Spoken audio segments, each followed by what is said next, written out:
Good morning to you, good afternoon, evening, wherever you are. Of course, my name is Akparawa Nsima, the first son of Idu. I'm from Akwa Ibom. Our job is to make sure that we continue to fight in order to protect and to defend our land. That is our job. And in the City Boy movement, we are patriotic Nigerians coming together for the first time to support our own elected president, His Excellency Asiwaju Bola Ahmed Tinubu, and to support the government, you know, making sure that we use our skills, experience, and ideas to put together to make sure that our government becomes successful. We want our government to be successful this time around. We don't want to be part of the people running propaganda and running fake news and saying all kinds of manner of rubbish against the country. We want Nigeria to progress. We want the world to know that Nigeria is back on track, and the freedom of Nigeria, the progress of Nigeria is the freedom of black people, is the freedom of Africa. Now we have a president that is interested. We have a president that is ready to make sure that everything works in the country. He is doing everything possible to bring Nigeria back on track. He is doing everything possible to make sure that Nigeria succeed. So we must join our hands together to support our own elected president, His Excellency Asiwaju Bola Ahmed Tinubu. So I salute you for joining me this wonderful morning. Mm, it's a wonderful morning, guys. The time now is 7 minutes past the hour of 8 a.m. in the morning, Nigeria time, UK time. Of course, it depends on where you are. Today's date is the 12th of August 2023, and I'm broadcasting from the UK. Powerful. So let us continue this conversation. We have been talking several things, lots of stuff, and some people came to my inbox to ask me questions. They are just like firing me questions. He said, Insima, why do you support this government? Why are you so much in love with Tinubu? Are you looking for appointment? Are you looking for ministerial appointment? I say ministerial appointment I've just finished. They didn't put my name. So some people are coming to my inbox to say, oh, Nsima, you are talking like this because you are not in Nigeria. Come and see what we are suffering in Nigeria. Oh, things are difficult. Our market, we don't even have market again. No goods because people can no longer import. Life is so expensive and all of that. It's true, I'm not in Nigeria. I don't really understand how things might be so difficult for you where you are. It depends on where you are. Maybe you are in Lagos, maybe you are in Akwa Ibom, maybe you are in Anambra, you are in Kaduna. I might not understand all of that, but so many of these people are coming to me. So, oh, Sima, if you are in Nigeria, you will not be talking good about Tinubu. If you are in Nigeria, you can't be saying all this good thing about Tinubu. That life is difficult. Oh, that see before we used to buy a bag of rice a social amount, but now we can no longer buy rice that amount anymore. We used to buy gari 5 naira, but now they give me so many excuses and all kinds of things. And somebody's asking me, why are you supporting Tinubu? Is it the way things are difficult for us now? Is it that you cannot see it? Why are you praising this government when they are making life difficult for us and all of that? So somebody's asking me that question. I've seen like 10 questions in my Facebook pages, in my inbox. You say, my brother, do you really know what is happening do you really know what is happening in Nigeria? Is it that you are drinking or I'm smoking or I'm taking drugs? Somebody is accusing me. He say, how can you be saying all this good thing about the president, but we are suffering? That you don't really know what is happening. Come back to Nigeria and see what is happening. Okay, so I want to answer that question, my brother. I want to answer that question today. Okay, I am in Nigeria. If you don't know, I am in Nigeria. If I'm not in Nigeria, I have brothers and sisters, I have cousins, I have people who give information. So I am in Nigeria. I understand what is going on. I am more Nigerian than you. Because if you are proud of your country, you'll be proud of your country. You'll be patriotic about your country. The only way forward is to be patriotic about your country. The only way forward is to hold your leaders accountable. And that is what I've been doing all my life. I have been participating in programs, in any event, in any conversations, in any association, anything that will lead to the progress of Nigeria. I've always been there. I've always been there. Even when I do it, some of you condemn me. When I supported Biafra and IPOB, I will come there because somebody asked me a question about Biafra IPOB. So you're asking me to come back to Nigeria that I don't really know what is going on. that Tinubu is making life difficult for people, that especially the fuel subsidy and all of that. I say, my brother, now I want to give you answer. I am in Nigeria. I just came back from Nigeria. I have been in Nigeria many times. I see what is going on. Are you getting me now? I see what is going on. What is actually going on in Nigeria is not Tinubu that is the cause of the problem. Tinubu is actually here to resolve the issues. Our president, His Excellency Asiwaju Bola Ahmed Tinubu, is actually here to resolve the problem. The uncommon city boy is actually here to resolve the problem. It is not Tinubu that is causing the difficulty, the hardship. So if you don't understand that, know that if there's anybody telling you that, oh, because Tinubu is the president of Nigeria, because Tinubu removed fuel subsidy, that is why life is difficult, that is why things are difficult, is a lie. You are deceived. Why is it that our people are easily deceived this way? How can you believe that because Tinubu is just a president of 2 months, or is not even up to 3 months yet, that is why life is difficult for you? Are you not thinking? You should be thinking with your head. Somebody that just came into office, how can that person make life difficult for you? What has he done? So no, you are wrong. I'm answering you. You know yourself. You that asked me that question. You are wrong. It is not Tinubu that is making life difficult for you in Nigeria. It is not Tinubu that is making the price of food to increase. It is not Tinubu that is making dollar to be 1,000 or naira to be $1,000. It is not Tinubu. No, it is not Tinubu. But Tinubu just came into office as the president of the country, as the government of the country right now in charge, to make sure that all these issues will be resolved. My brother, there is no country in the world that people are just, that there's nothing to complain about. I was telling you about the UK. There are so many things we complain about in the UK. The cost of energy, the cost of electricity, the cost of house rent, house bills. My brother, in fact, the challenges, the system itself, there are a lot of things we complain. If you go to the US, there are a lot of complaints. So I have not seen any country anywhere in the world that is free of complaint, that is free of problems. If there is any country in the world that is free of problems or any challenges, it means there will be no need for governance. There will be no need for elections or leaders to be there. The reason why there is always maybe election or change of power, change of governance, change of leaders, so that another leader, another person will try and see how to resolve the issue and make the country better and better and better and better and better. The US and the UK we always talk about, they are over 200 of democracy, 200 years of democracy, over 200 years of democracy. So there is something that we need to do, and that is what I want to explain to you. One of the best ways to solve the challenges and problems in the country that we are facing today in Nigeria, one of the best ways is to hold our leaders accountable. That is the only way. That is the only way we can make sure that things work. The only best ways to make sure things work in Nigeria, in Africa, is to hold our leaders accountable. Are you getting me now? So I'm going back to that question again. So things are difficult in Nigeria. It's not just in Nigeria. Things are difficult everywhere. Difficult in the UK, difficult in the US, difficult in Germany, difficult even in China. Things are difficult. I don't even want to talk about Ukraine or Europe or anywhere or Russia where there's a lot of challenges and conflict. Things are difficult everywhere. Are you getting me? So the narrative, what I'm trying to correct here is when people tell you that it's because Tinubu become the president, that is why life is difficult. That if it was Obi or Atiku, that life could have been easy. My brother, can you convince me that if it was Obi that became the president of Nigeria, how will Nigeria become better? Oh, are you telling me that the price of food would have not increased? You understand me? So are you telling me that if Obi could have been or emerged as the president, that the price of fuel would have not increased if Obi removed fuel subsidy? No, are you telling me? So it means you are not sincere to yourself.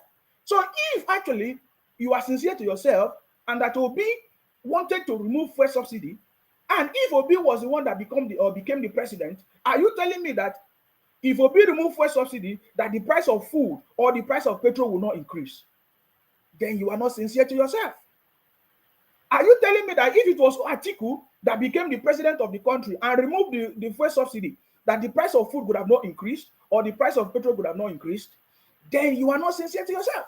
So if there's anybody telling you that the challenges that we are passing through right now in the country is because of Tinubu, then you are making a mistake. It is not because of Tinubu. That is correction. I'm correcting you. You that is thinking that is Tinubu that is making life difficult is because he become the president. Oh, another person say, oh, because we don't just like him. Oh, it's because many people don't like Tinubu. Oh, because of all his bad things.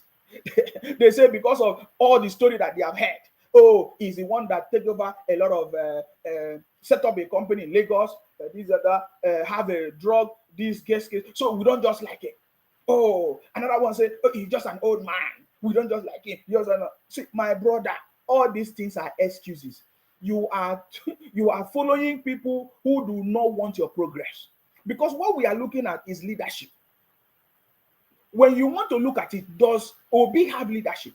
Obi does not have leadership. If Obi have any leadership, let him show us anybody that he has mentored before. Let him show us anybody that he has trained, even in the area of business and politics. Are you getting? This is how we judge. What we are talking about is leadership. If you agree with us, you will understand that the Nigerian problem is not a mere problem. It's not just ordinary problem where somebody will come. It's not caricature. It's not. You need a strong hand. You need somebody that have capacity to be able to set the country free from the challenges. I get it now. So what we are talking about, what we are looking at here, is not about old age. It's not about whatever stories and propaganda. No, we are looking at leadership and somebody that have capacity.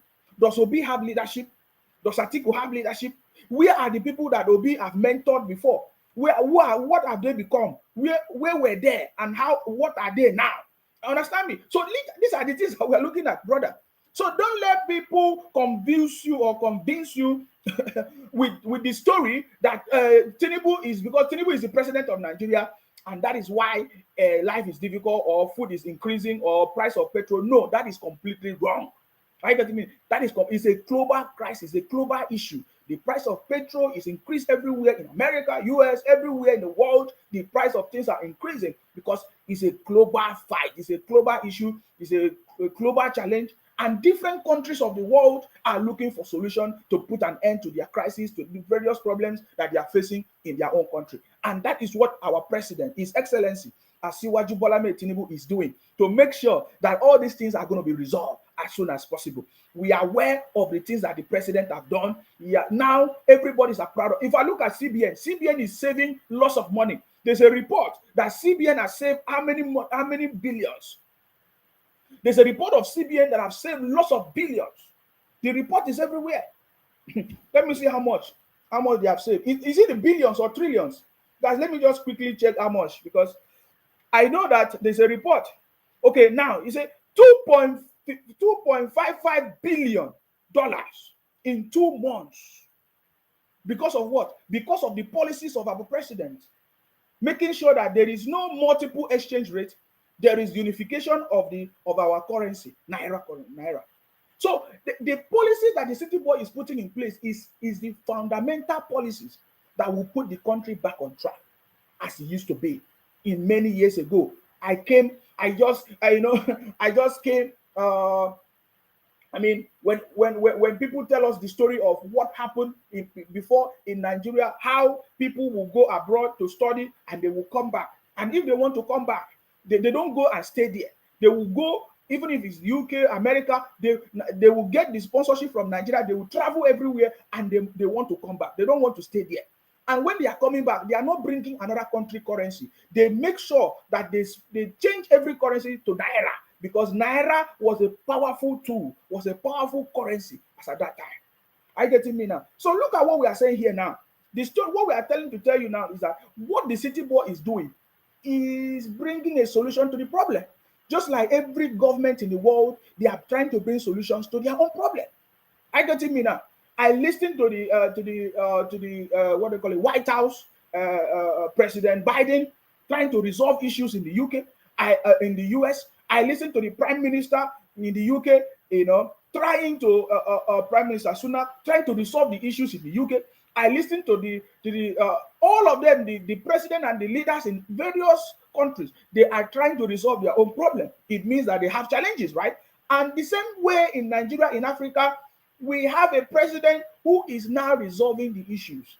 And one of them is the multiple exchange rate that has been a challenge to all of us in the country. Now there's a unification of this currency. We now have a unification of this currency, and now it is yielding lots of results because CBN just announced the inflows of money, $2.55 billion in 2 months, following Naira unification. My brother, that is success. That is success. That is success. And that is what we are telling you. So if there's anybody running a propaganda for you, telling you that because Tinubu is our president, that is why life is difficult, that is why food is increasing, that is why that person is deceiving you, that is not the complete knowledge. Or that is not the complete information. You need to change your mindset from that story, from that fake news. Because even if the Obi was supposed to be or emerge as the president or Atiku, it could have not been different. But the only difference would have been how will they approach it? What will be the approach? What will be Obi's approach to solving the problems of fuel removal, subsidy removal? What will be the approach of Atiku to solving the problem of fuel subsidy, removal of fuel subsidy? This is what we are supposed to be talking about. If Obi was in government, how will Obi resolve the issue? That is why I am blaming all these media houses. They are not asking genuine questions. If I was to be the one to interview Obi, I would have asked him a very simple question, because we are looking for people who actually are intelligent, not noisemakers. If I was to be the one in all these media houses, I would have asked Obi, if you are the president of Nigeria, because we all know that Obi wanted to remove fuel subsidy too. Just like everybody, all the presidential candidates, they advocated for removal of fuel subsidy. What would have been your own approach to removing fuel subsidy? That is what I want to be hearing. Ask Atiku, how will you tackle it? How will Obi tackle it? How will Sowore tackle it? That is the same thing. But this is the city boy way. The city boy way is already yielding results. Last month, in the month of July, we are aware of how much of monies we saved. Over 1.9 trillion we save because of fuel subsidy, removal of fuel subsidy. My brother, it is yielding results. It is yielding results. Do not allow the propaganda that they are spreading everywhere. The unification of the Naira is yielding results. Over $2.55 billion have been saved right by CBN. Of course, recovered by CBN. What do you call it? 1.9 trillion, monies from saved from fuel removal of fuel subsidy. So we are already on track, guys. So pay attention and follow the city boy, because he's the right man for the job. So my brother, my sister, if you're in Nigeria, anywhere you are in the world, and you are thinking that, because Tinubu is the president, that is why fuel is increasing or food price is increasing, that is a mistake, please. You need to get the proper information. That is not true. The president is making sure that everything works and all of that. So I've addressed that question. So my brother, life is difficult everywhere, not just only in Nigeria, not only in Nigeria alone. Life is difficult everywhere. It's more difficult abroad than in back home. Life is more difficult abroad more than back home. If nobody's telling you, I'm telling you now. Life is more difficult abroad than when you are in Nigeria. Life is more difficult abroad than when you are in Nigeria. I have given you an example. When you are in Nigeria, you have your house. You don't need to pay your rent. You are there. But if you live in the city and you feel you cannot pay your rent anymore, go back to the village. Simple. Don't do what you cannot. Even the president said, you understand me? Even the president said that we cannot afford to pay fuel subsidy anymore. So we need to remove it. So why are you doing things that you cannot do? If you are living in an apartment that you can no longer afford, move, downsize. Every country passed through the same system. The US also downsized. The UK also downsized. There is no time in history that people don't downsize to fit in until when they can be able to pick up. Are you getting me now? So this is what we are saying. It is time for us to come together and build this nation. The energy that we have, there's a lot of energy that we have. I watched one program, something American Got Talent, and there is one of Igbo brother, one of Igbo comedians. His name is Josh Too Funny, something like that. I saw the energy that Nigerians use yes, on the program, what is it, American Got Talent program. I saw the energy, my brother. The energy is everywhere. Anywhere we put our energy, it becomes successful. I want all of us, Nigerians, all of us, including the people that say they are not Nigerians, our brothers from the southeast, the Igbos, the Hausa, of course, the Hausa, they are part of the country. They have always wanted to be part of the country. The Igbos, the southeast, the IPOP, the Biafra. This is time for us to channel our energy, guys. I'm telling you, with the president that we have now, if we channel our energy, it will become successful. There is nothing that we have said that the president have not addressed. There is nothing. From when we started, he has addressed the issue of fuel subsidy. And right now, we understand the problems, the challenges that we are having. It is people that is inflating the price. Even these 1,000 naira to $1,000, we are talking about black market. That is not the official rate. Somebody say, I changed my carburetor to gas. Now I'm enjoying gas. Instead of 1,000 per day on fuel. Wow, gas is running this. Oh, okay. I don't know how that works. But people are having alternatives. You see, the best alternative for us in Nigeria is to begin to look at inward. Look at our country. What can we make? What can we produce? How can we add value? We have this energy. We have this brain. There's a lot of resources. This government is not poor. The city boy government is not poor. You can see that monies are being saved from different angles. Monies are being saved on the CBN, from the trade subsidy. So the government is ready to invest this money in viable businesses, in viable ventures. So I want to assure you that if you set your mind on the right path, my brother, Nigeria will be the best in less than 4 months. In less than 4 months. In less than 4 months. With the energy, with all the negativity I'm seeing on social media, sharing, if we bring all this energy together, it becomes the best. This is what I think we should be doing at this time, because we have a president that is ready to resolve the issue. Okay, now let me answer another question that somebody asked me, because I feel like the best way to answer these questions is to speak and record the video so that other people can watch. Don't come and be asking me individually every time in my inbox.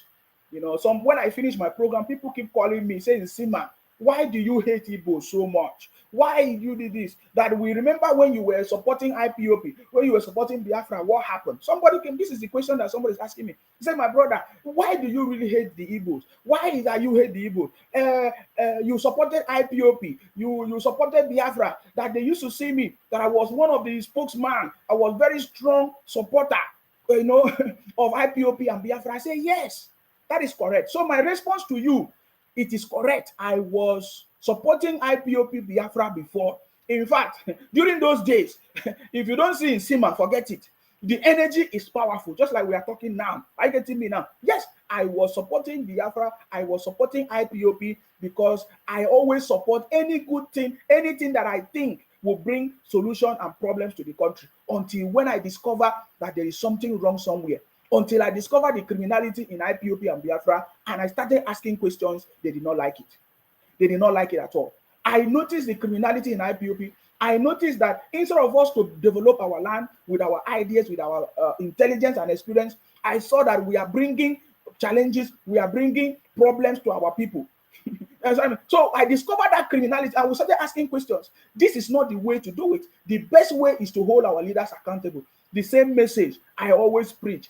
I said, no, no, no, no, no. They got angry with me. They are not happy with me. So that is what happened, my brother.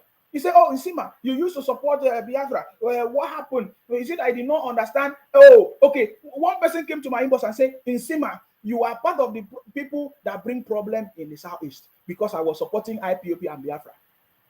So that is your question. That is one of your questions. Guys, remember today we are going to be having a broadcast with Wounded Civilian. I don't know if you know him. I posted the poster is on my page already. I salute you, just in case. I see you. Thank you very much. I salute you. You understand me? So we are having a program today, 7 p.m. Nigerian time, 7 p.m. tonight. So tune into that program. Okay. So somebody asking me that question, Sima, are you not the people, part of the people who brought problems in the Southeast? That you used to support IPOP, you used to support Biafra. My brother, I supported Biafra, I supported IPOP as at that time, Nnamdi Kanu as at that time. Is not to bring problem to the Southeast. It's not to bring problems or maybe the difficulties that is going on now in the Southeast. No, that is not my intention. My intention, if you watch all my programs, which are still there, I have not deleted them, is for the people for our people to be better. That is what Nnamdi Kanu told us, that we are doing this for justice.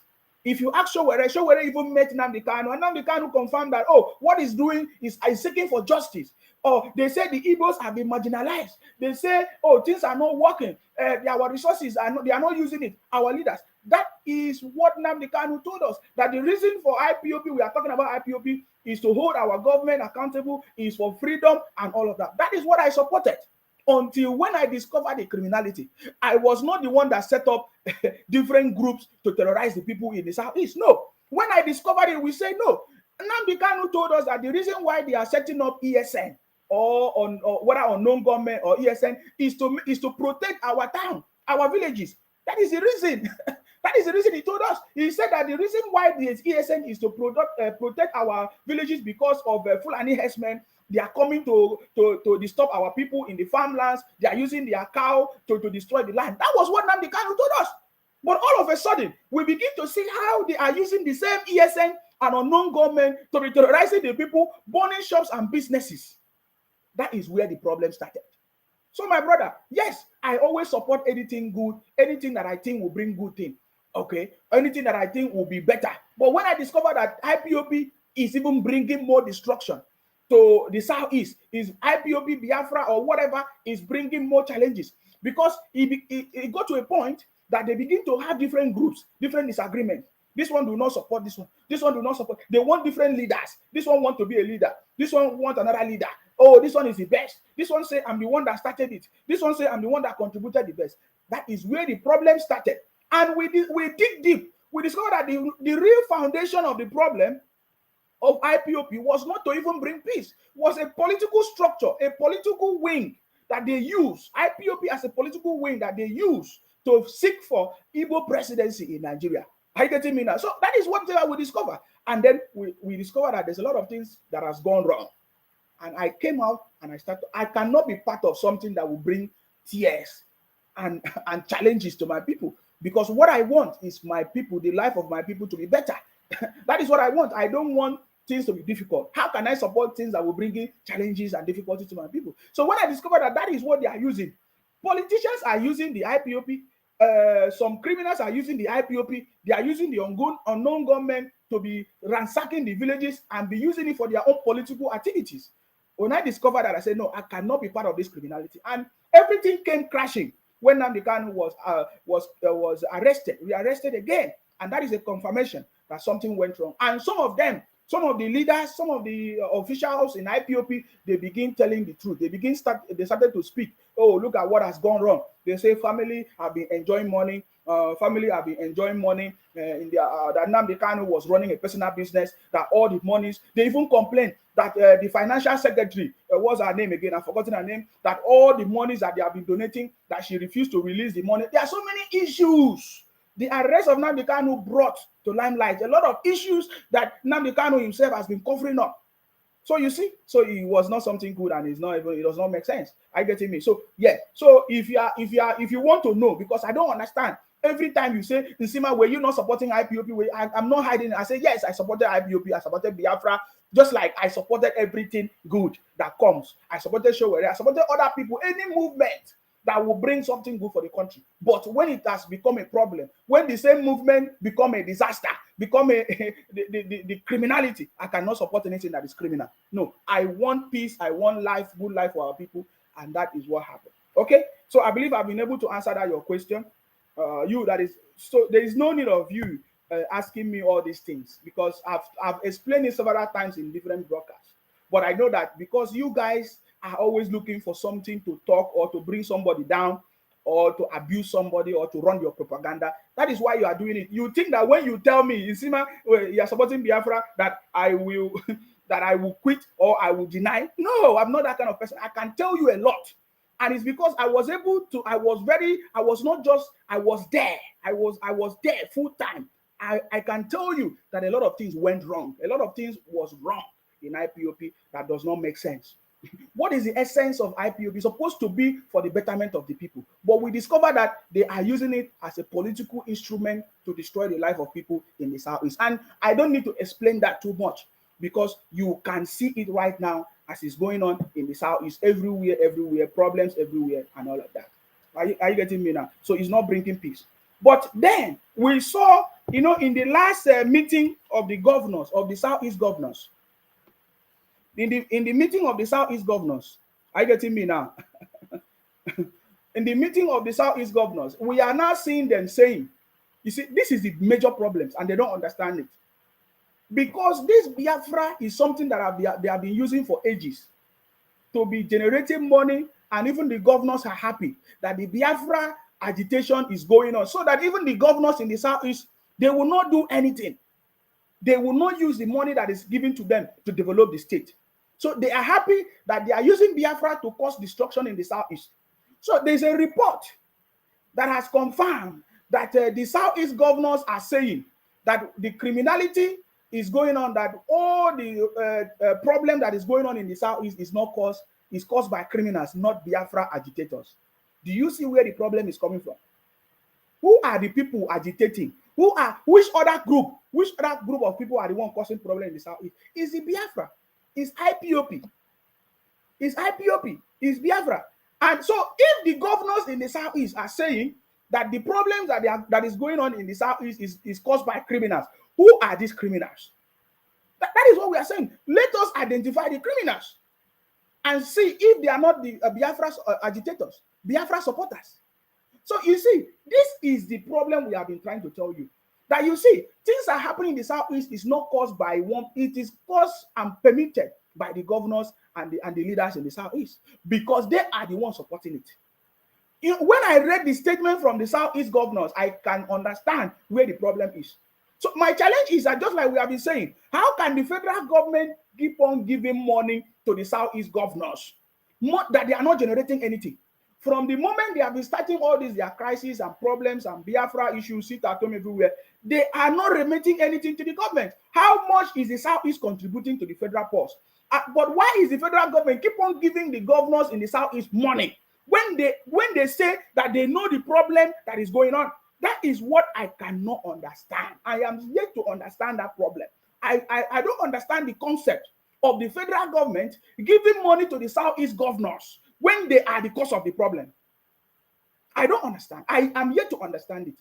I don't understand how the federal government is giving money to the governors in the Southeast when they are supporting the criminality that is going on, when they are exonerating the people that is causing the problems in the Southeast. Yet you will hear them say, oh, they need the support of the federal government to stop the agitation or to stop problems in the Southeast. So you can see, I believe that the city boy is not a stupid man. The city boy is a smart man, because these Southeast governors, they want to use Igbo sense on Nigerians. They want to use Igbo sense. We know how Igbo sense is. They want to use Igbo sense, because I don't understand how you are using Igbo sense, telling us that the problem that is going on in the Southeast is not caused by Biafra, it is caused by criminals. And yet, we have not been able to identify these criminals for over 10 years. That is where the federal government has to look into this conversation. How come they are receiving money in the Southeast? Okay, somebody say, I won't talk about the killings in the Plateau State. Okay, let's talk about what is going on in Plateau State. So you want Felix Uzo, that is your name, Felix Uzo. You say Nsima is not talking about the killing that is going on in Plateau State. I have seen the killing that is going on in Plateau State. It's not today. It is not Tinubu that is causing the killing in Plateau State. But I want to assure you, you understand me? I want to assure you that Tinubu is the last man standing, the only president that is going to resolve it. Are you getting me now? So please, I think I've resolved the issue of you coming to my inbox say, oh, Nsima, did you not support Biafra and IPOB? I say yes. I can tell you I support it, so it does not make any sense. It's like you start a job and you wanted a job and you started a job and you discover that job is not good for you, it's not working for you, maybe the distance or problems at work, and you continue because you are looking for a job. I'm looking for anything that will bring peace, development, and justice and enjoyment to my people. And I joined an organization who they say that is what they want to achieve. But when I become part of, I discover that they are the criminals. So should I continue to join them? Or do you want me? Can you imagine that I became so stupid and notorious like the IPOP criminals and Biafra, terrorizing my own community in Akwa Ibom? maybe I begin to set up unknown gunmen in Akwa Ibom or ESN, or burning properties in Akwa Ibom, or commanding them to sit at home, or doing, no. Does that make sense? No, I don't want to do that for my people. I want good life for my people, not suffer, not difficulties. So please, if you want to continue to make life difficult for your people, continue. We can never have governors like the governors in the Southeast who will support criminality in Niger Delta or South or in Akwa Ibom. They can see that the only people that have been causing problem is Biafra. And the Southeast governors are telling us before our two naked eyes that it's not the Biafra people or IPOP people that are doing it. Then you know that this criminality is supported by the government in the Southeast. You understand me? So the federal government must understand that the criminality that is going on in the Southeast is supported by the Southeast governors. They are the one supporting it. They are behind it because it's helping them. Because when I read that report, I was like, really? Really? Okay. That is by the way. Anyway, so stop asking me any question about Biafra and all of that, because I've answered you several times. Are you getting me now? I've answered your question several times on that concerning Biafra IPOP. Are you getting me? So it does not make sense. Are you getting me now? Very good.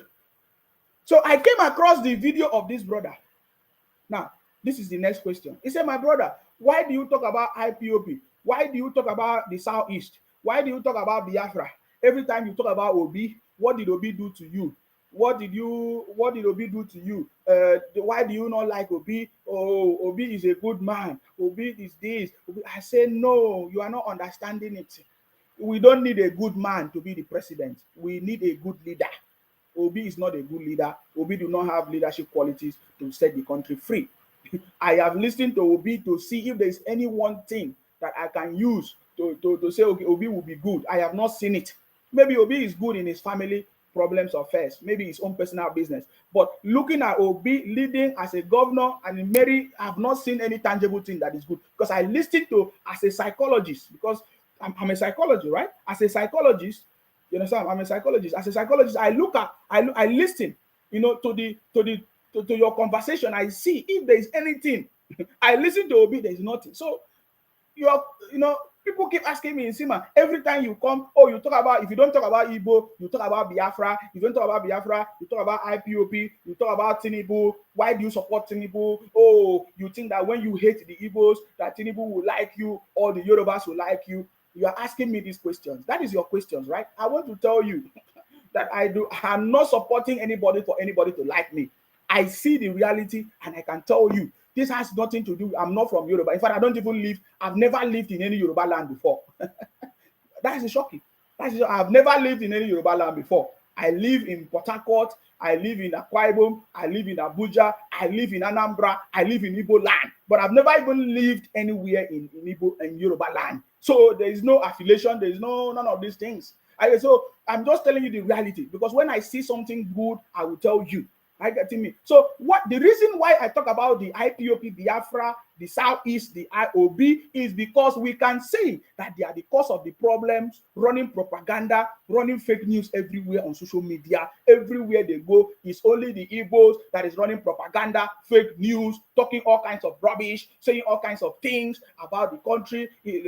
All negative things come from the Igbos, from the Southeast, the IPOP, especially Biafra people. That is what I'm talking about. That is why I talk about them. And somebody confirm it. You understand me? Somebody confirm it. If I've been in Lagos, but I don't like, I don't live there like for a long time. But I've been in Lagos, I do business, I go different places, but I get it now. But this is what I'm trying to tell you is the reality. And I'm not just the only one that have noticed it. Let me play this video for you to see. Others have also noticed. And I want to tell you that if you continue this way, if you continue this way, everything, everybody will understood or can see the truth for yourself, and then to get to a point that you are going to be changing your name. You understand me? You are going to be changing your name from Igbo name to Akwa Ibom name, or to very soon. Are you getting me now? If you continue this way, because I'm not the only one telling you. Every other person can see what you are doing everywhere. So even as I'm talking to you now, somebody say, how can I report this page? My brother, the page, you can report the page. The page is there. You are not the first person that have reported the page. You understand me? Your page is there. You can report the page. You can do anything you want to do, but you will still see me tomorrow. You understand me? Because what I'm telling you is a reality. So let me show you another. So the question, I'm addressing the question now. Somebody asked me, oh, Nsima, why do you always talk about IPOB, Biafra, Igbos, or Southeast, or this? I said, no. I am talking about where the concern of the country is where I'm talking about. And I can see that the people fueling the criminality, causing all kinds of fake news, spreading fake news and propaganda come from the Southeast. The Igbos come from the Southeast. The propaganda is everywhere because they are on social media everywhere. And somebody said to me that the reason why they are doing that is because they are looking for traffic to their pages. So they have to be running propaganda or all kinds of propaganda and fake news so that they can get traffic to their pages. I said, okay, fine. If that's their purpose. But you see, you running propaganda and fake news, trying to bring the country down, spoiling the country will not fetch you anything good. Because this time around, in this administration, your fake news and propaganda is not going to succeed. Just like what you did during Buhari period. This time around, you understand me? It's not going to work for you. So let me show you what other people are also saying and all of that. Take a look at this. Guys, I have never seen so much hate in my life. You know, the president congratulated this fourth Afro-Women basketball championship, whatever, and one of the players replied him saying, thank you. Guys, go and check the replies from Peter Obi fans. So what this brother is saying is that the president you know, when they were playing that football, whatever, the president congratulated also the women for their performance. And he's saying that immediately the president congratulated it and one of the players responded and said, thank you, Mr. President. They were so angry. You see the hate and everything. That is what the brother is saying. And I want you to pay attention. Pay attention to it. They think that when they think that I don't know what they think in their brain. You understand me? I don't understand what they think in their. My brother, I told them before that it's finished. Listen. Guys, I have never seen so much hate in my life. You know, the president congratulated this fourth Afro-Women basketball championship, whatever, and one of the players replied him saying, thank you. Guys, go and check the replies from Peter Obi fans. Go and check the replies from Obi Idiots, Obi Dens, Obi Dogs, Obi Mumu, Obi Mbos, Zombie Idiots. Go and check the replies from these people. I've not seen one single Peter Obi fan that has sense. One of them, I haven't seen one with sense like this. These guys are born with hate, they will grow old and die with hate. Like, see, they are filled with hatred. How do you guys sleep at night? Just go and check the replies on Twitter and check the names. Check the names of those people and check their profile picture. Go to their page. Just go to the search on their page. Type Peter Obi. You will see all of them are Peter Obi fans. They hate the country so much. It is only during the election they became emergency lovers of Nigeria. Exactly.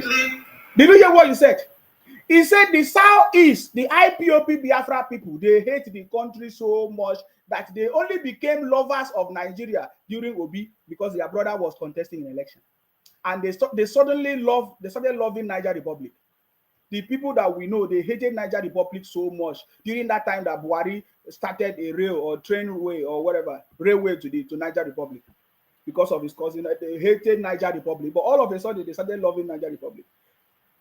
All of a sudden, they started loving Nigeria. You understand me? So you see what I'm saying? So it's not only me. So I'm addressing your question, guys. You can say that I'm addressing all your questions so that tomorrow you will not say, Nsima is not afraid of anything. That's why you can you can invite me to your interview and I will finish it for you. This country is going to be the best. I can assure you that Nigeria is the best, guys. And your propaganda can never succeed. I will make sure, see that your propaganda, I will expose all your propaganda. If you are not careful, you will see the way I will expose your propaganda. And I will give you the information, proper. So you can, anywhere you want to invite me, I will answer your questions. And I've been asking all of you IPOP people, Biafra people, come, let us debate. Let us have a reasonable conversation. And you are running. The only thing you can say is to abuse me. Finish. That's the only thing. This is Nsima, the first one of Idu, live and direct, using my real face, my real name, talking to you. Because I know what I'm saying. I am not doing anything dubious. I'm not hiding anything. I'm not a criminal. I want to make sure that Nigeria is a success. That is why we are making sure that we put our resources, our skills, our time. We invest our time to make sure that Nigeria is a success. We will never allow any propaganda, any fake news of IPOP to succeed, to fly in this administration. They have been doing it for the past 8 years, but this administration, we will never allow it to fly. Trust me. So when you ask me, Nsima, why do you talk about IPOP? Why do you talk about Biafra? Why do you talk about the Igbos? Why do you talk about Southeast? It's because we have seen that IPOP, Biafra, the Igbos, the Southeast are the one spreading propaganda, running propaganda everywhere, and we will not allow it in this country. We will not allow it again.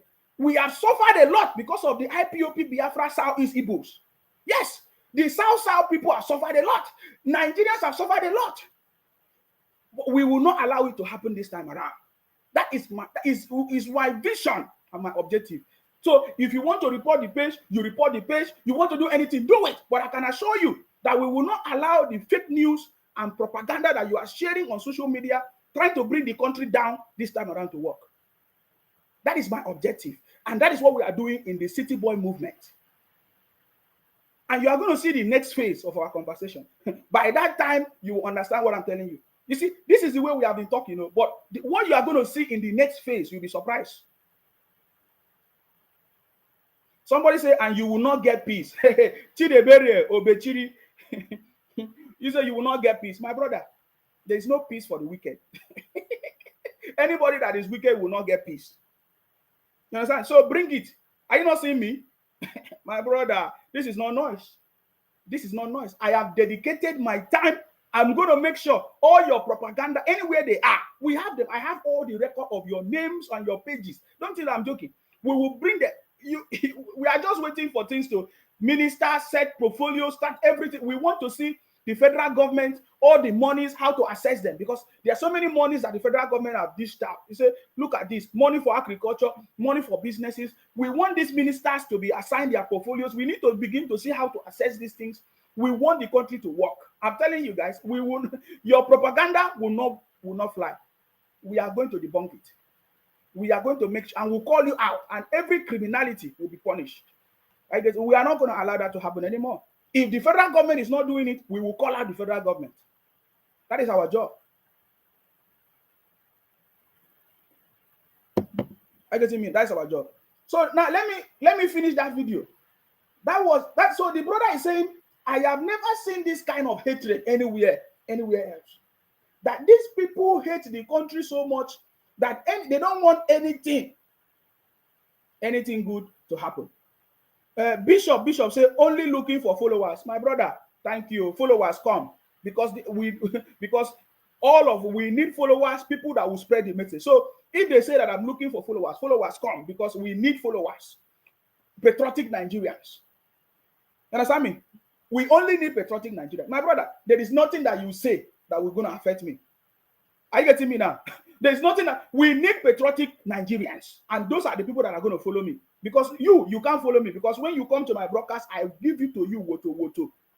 Are you getting me now? I will make you see that you are stupid. I will make you see that we don't need you. We don't need you. Now it is very, very clear in the Nigeria election anyway that we don't need the Southeast to win the election. It's simple. How can you change that reality? We don't need the Southeast to win election in Nigeria. So if you people choose to do the stupidity, you are free. That is the truth. That is what you just exposed yourself to. That is what your criminality have just exposed you to. And I'm telling you, if you continue, as I'm talking to you today, if you continue, you will see that you will be completely neglected so that you will have your Biafra. I don't think that is a joke. Are you getting me now? So if you want to let people begin to see you relevant to the country.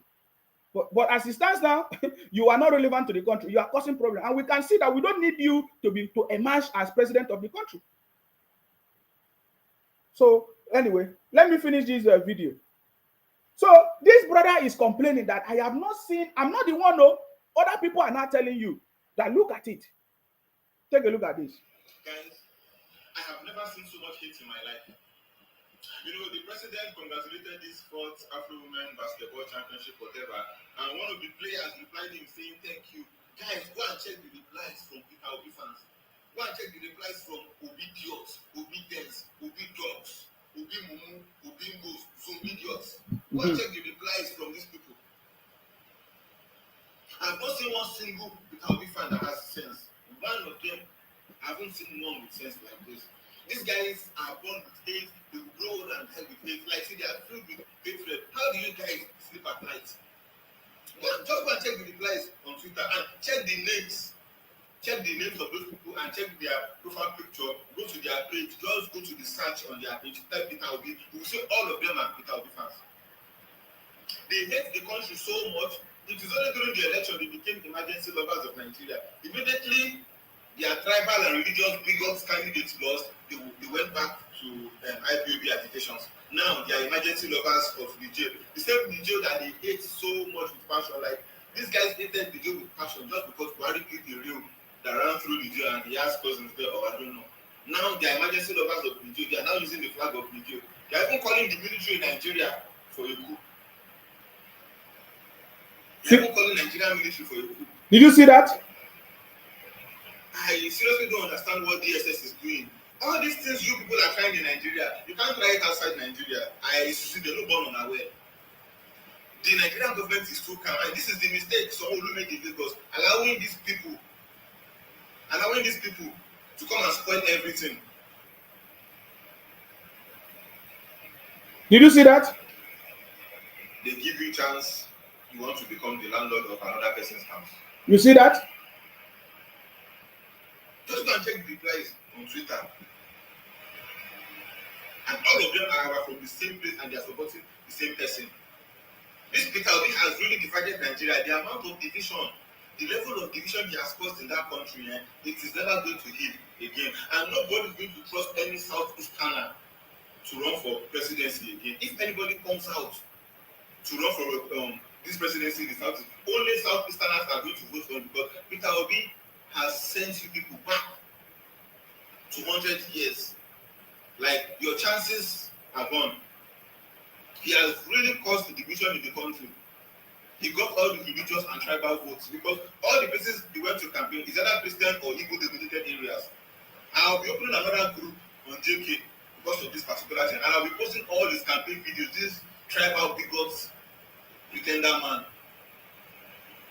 I can't wait for them to dismiss his case in court. So I want to see them crying for another 8 years.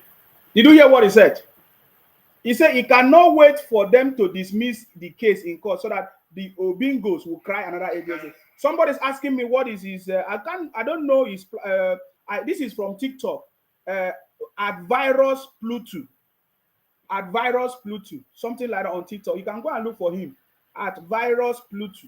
Please, if you are watching me, this brother, if you send me your link so that I can share, let people come out, because we need people like you. People that will make sure we debunk all the lies of these criminals. We are going to form a network that will debunk all the lies and criminality of IPOB from the Southeast. Trust me. That is our campaign now. You understand me? He said that these people hate the country so much that they don't want progress. He mentioned a lot of things. That now they've seen that their brother, they did not like Nigeria before, but suddenly because of Obi, they started liking Nigeria. And now that Obi has failed, cannot win, can never win, they started hating Nigeria again. They have gone back to their criminality in the name of IPOB Biafra. And they suddenly become in love with Niger Republic, that they want to form alliance with Niger Republic to bring a military coup in Nigeria. He mentioned it. So it is not only Nsima that is telling. So others are also seeing your criminality, your problems, your issues, and you spreading fake news in the country and all kinds of things. So I'm telling you now for you to help yourself. If you like, help yourself. If you don't like, leave it. Me, my job, I love the Igbos. I love my brothers from the Southeast. That is why I'm helping you, because some of you don't know. Some of you don't know that the actions of your brothers and sisters on social media, some of you might be innocent. Some of you don't understand what is going on, but the actions of your brothers and sisters on social media, the kind of comments they make, the kind of things they say, bringing down the government is also affecting the whole of Igbo land. If you take it for granted, then you don't know what is going on. Are you getting me now? So this is the message. So, brother, if you are watching me, send me your link. Let me share it to other people. But I can see his name is at virus_Pluto, something like that. This is a reality. I might put the video on my page so that you can go and look at it properly. You understand me? So this is what we are talking about, guys. So I'm not the only one talking about it. So please, I've answered all your questions. So if you, the reason why I talk about the Igbos, the IPOP, the Biafra from the southeast is because we notice that they are the one spreading propaganda and fake news everywhere on social media. And it's not making sense. It's not going to be good for you because now many people, and they no longer have trust in you. So at the same time, you are spreading fake news, you are spreading propaganda, and you want extra ministers. So you just think that this government is so stupid. You just think that Tinubu is so stupid or is so naive. I know that you call Yoruba people, what do you call them? There's a name you call Yoruba people. Hey, what's the name? Oh, I forgot it. So you think that Tinubu is so stupid that your brothers are sponsoring criminality. Your brothers are sponsoring fake news against Tinubu. Your brothers are sponsoring propaganda against Tinubu. At the same time, the other end, you people are asking him to give you minister. Extra one. After he has given you 5. You have not appreciated him. You are still, at the same time, you take Tinubu to court, you run propaganda, you say he's an illegitimate president, you say all kinds of things. Your leaders are not condemning it, they are not stopping it. But the only thing they can do, they are standing at the one end, asking for ministers. My brother, I don't know. I was thinking that you people have sense, but it's very clear that you don't get sense at all. So you can see the reason why we talk about the southeast, the Biafra people, especially from Igbo land, causing propaganda everywhere, running propaganda everywhere. That is why we talk about it. So I think I've been able to answer that question. So there's no need of you asking me that question. Join us today in our broadcast. Of course, Wounded Civilians is going to be live with me. I don't know on his page. Let me know when if you share the page with me, I will share it with you guys. I can also share the broadcast with you guys so that you see. But I believe that there might be a lot of questions or issues that we are going to address there that will be important to you. You see, contrary to the fake news that they have been spreading. Yesterday, I wanted to play this video, and the one I got was disturbing. Contrary to the fake news that they have been spreading and talking about the president cannot speak, the president cannot address the people, the hand they shake, leg they shake, the president is not well, this kind of things, the president is a drawback. We can see the president, our president right now, that is different from every other president that we have ever had in the country before. You understand me? We have seen the activities of the president. We have seen the policies of our president. We have seen the actions that our president has taken that is putting Nigeria back on track that we have never seen before. We have seen that all the lies and propaganda that they were running before is a town hall, different from Baba Blue, blah, blah. All those things are the fake propaganda of IPOP that today have been exposed. We listened to the city boy addressing the crowd, addressing the chiefs and leaders of ECOWAS, leaders that there is no leader from the southeast that have ever addressed such group or spoken to such. I think that is what you wish. But if you wish such good thing, the only way to get it, to attract it, is to appreciate it, not to run a propaganda against the man who is doing it like never before. So I want you to pay attention to the city boy during that press conference, or council conference, ECOWAS conference summit, addressing the people of ECOWAS. You understand me? Addressing the issues of the Niger Republic, the coups in Africa, not just Niger Republic, because the aim of the city boy is to resolve all the issues, the military coups that is taking place in Africa, to bring democracy and peace. That is what the city boy wants. That is what the city boy wants to achieve as the chairman of ECOWAS in Africa, guys. It's not just about Niger Republic. Niger Republic is too small, man. I'm telling you, Niger Republic is too small to crush it if you want to crush it. But what we want is peace and development across Africa. Are you getting me now? So I want you to listen to the president that they say they cannot talk, they cannot speak, addressing the congregation like never before, using his American English, the city boy, His Excellency Asiwaju Bola Ahmed Tinubu. And look at the way they even introduce him. So powerful. Please pay attention to this. On the political situation in the Republic of Niger. This is the opening ceremony. During this opening ceremony, it will be our pleasure to have the welcome address by the chair of the authority. That address will bring the opening ceremony to a close. The authority will continue its deliberations in a closed-door format.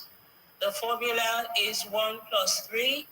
In addition to the excellencies, the invited guest of the chair of the authority.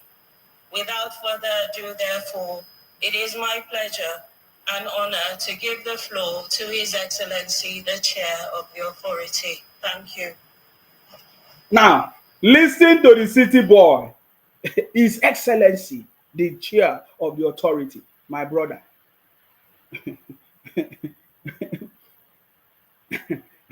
My brother. Okay, there is this conversation that ECOWAS is a puppet to the West, because I still see them telling us that ECOWAS is the puppet to the West. My brother, we just have a new chairman of ECOWAS. I have told you that the problem of Africa is leaders. Whether you say ECOWAS, call it names. As long as we are black people, you can call it any name in Africa. Whether it's Zimbabwe, whether it's South Africa, whether it's Ghana, the problems that we have are leaders. When you say ECOWAS is puppet to the West, it's because we don't have leaders. It's as simple as I keep prompting you to the reality. We don't have leaders that are ready to serve the people and for the interest of the people. The leaders that we have are people that they only want to serve their own personal interest. Your governor is example. Your senator is example. Your governor have the capacity to tar all the road, to construct a good road everywhere. Your governor in your state have the capacity to electrify the whole house. Your governor in your state have the capacity to pay every household not less than 1 million. Your governor have the capacity. But you see, because they are not there for you, they are there for their own personal interests. That is why it's not working. It's the same thing. Whether any organization, if you don't have a good leader, my brother, it will always be the same. So if you say ECOWAS is a puppet to anything, my brother, it is because of the leaders. But right now we have a leader that is not a puppet to anybody. The city boy, His Excellency Asiwaju Bola Ahmed Tinubu. At least I have not seen any sign yet that ECOWAS, under the leadership of His Excellency Asiwaju Bola Ahmed Tinubu, is bending to anything or to the West. And we have listened to the spokesperson, the official spokesman of the president, Ajuri, Chief Ajuri, telling us that we are not going to adhere or follow any guidelines or any pressure of external forces. So I have not seen any proof to show that the president, His Excellency Asiwaju Bola Ahmed Tinubu, the chairman of ECOWAS, is a puppet to anywhere. He just took over that space, that office, the chairman of ECOWAS, is it up to a month. So my brother, stop running your propaganda. It's not going to work. Stop running your propaganda, man. Nigeria is back. Maybe you can be talking about what has happened in the past, but right now we have a president that is conscious and understand the challenges that Africa have been passing through for so many years. And he's here to bring salvation. Salvation. Are you getting me now? So stop running your propaganda. It's not going to work. I've told you that your propaganda will not work this time around. And you're always looking for who to put your blame on. You will put your blame on the France, China, this and that. You don't want to put blame on your leaders. That is why my topic today is one of the best ways is to hold your leaders accountable. It's as simple as that. There is nothing. Stop putting blame on any other person. If you keep receiving visitors in your house that you don't want, if you keep receiving anything in your house or receiving visitors in your house that don't want, it is somebody that is opening the door. Find out who is the person opening the door. Instead of you to blame the person opening the door, you go and be blaming your visitor while your visitor is coming to your house. But someone is opening the door. If you close the door, your visitor cannot enter your house. It's the thing. That is why I'm saying, stop running propaganda on social media looking for who to blame. Let us hold our leaders accountable. Let us have leaders who are strong and say, no, this cannot happen. This is what I want for my people. This is what I want for Africa. This is what I want for Nigeria. Let us see them trying to invade us. Then we can now speak up. But as of right now, we don't have leaders yet. Nigeria, Africa will be fixed the moment we have good leaders. And now, the leaders that we think first in Nigeria are just emerged. And his name is His Excellency Asiwaju Bola Ahmed Tinubu. And we can see it doing it. We can see him taking actions. We can see him putting Nigeria back on the track. So it is not good for you to keep running propaganda, my brother. We need patriotic Nigerians. that will push the narrative of this new administration. And what is that narrative? Nigeria is back. That is what we want. Are you getting me now? So let us listen to His Excellency Asiwaju Bola Ahmed Tinubu, the chairman of ECOWAS. And because the reason why I'm playing this, I wanted to play it in my broadcast last time, but I didn't get the right one. But you see, I've gotten it because I want people to understand that all the propaganda of IPOP Biafra people from the southeast is failure. It's a failure and it's not going to work. They told us that our president cannot speak. They told us that our president cannot address the public. My brother, the president has been addressing many conferences right now. He went to France, he went to different places. He has been addressing it. And now I can see a president that is bringing prosperity to Nigeria, that understands what is going on. We have said it before. We don't want our president to be traveling anywhere for to go and for anybody to have any negotiation. Let them come to Abuja. Let them come to Nigeria. We are the ones that own the resources. Let them come to Nigeria. Let them bring their entourage to Nigeria. Instead of Nigerian president and leaders taking their entourage to France, to UK, to... No. Let them come. Let them pay hotel in Nigeria. Let them bring their money to Nigeria. Not us always going there. We need to put value on who we are, on ourselves. I get it, me. We are the powerhouse of Africa, of the world. Africa is the powerhouse of the world. The resources, the technology that powers, the resources that power the technology of the world comes from Africa, guys. You need to begin to know it. That's why I like Malema from South Africa, guys. That is why I like Malema. You need to listen to him. Because we need to begin to enter into these conversations. Because now we have a leader, our president in Nigeria, that has put us back. He said the giant of Africa is back, guys. His Excellency Asiwaju Bola Ahmed Tinubu. And that's why I'm telling you, you need to enjoy this moment. Enjoy this process, because if you don't, you will miss it. I'm telling you. So let us listen to our president addressing the congregation, guys. Powerful. Addressing different excellencies. ECOWAS member state. How many of them? My brother, you need to follow who no road. Follow who no road, though. Because if not, you'll be looking for excuses to be given to people why you are a failure. My brother, if you are a failure and you don't accept that you're a failure, my brother, you can never win. You can never win one day. So listen to His Excellency addressing the people. Your Excellencies, oh my God. head of state and government. Please, as you are listening to the president, Asiwaju Bola Ahmed Tinubu, I want you to listen to the command of English. Is American English. By the way, we don't care about any language. We have our own language, but you see, but we just want to let them know that yes, our president is a city boy. He's a city boy now. He's not just speaking all this Ibotic English. He's speaking American English. You understand me? So listen to our president. They say he cannot speak. Listen to his command of English. And if you want, go and listen to Obi and see the difference. You understand me? So, but I want you to listen to our president. President of the ECOWAS Commission, Your Excellency, President of African Union Commission, Your Excellency, President of the Europe Commission, Your Excellency, representing Burundi, Your Excellency, Mauritania, Your Excellencies, our leader and former president, General Abdulsalam Abubakar,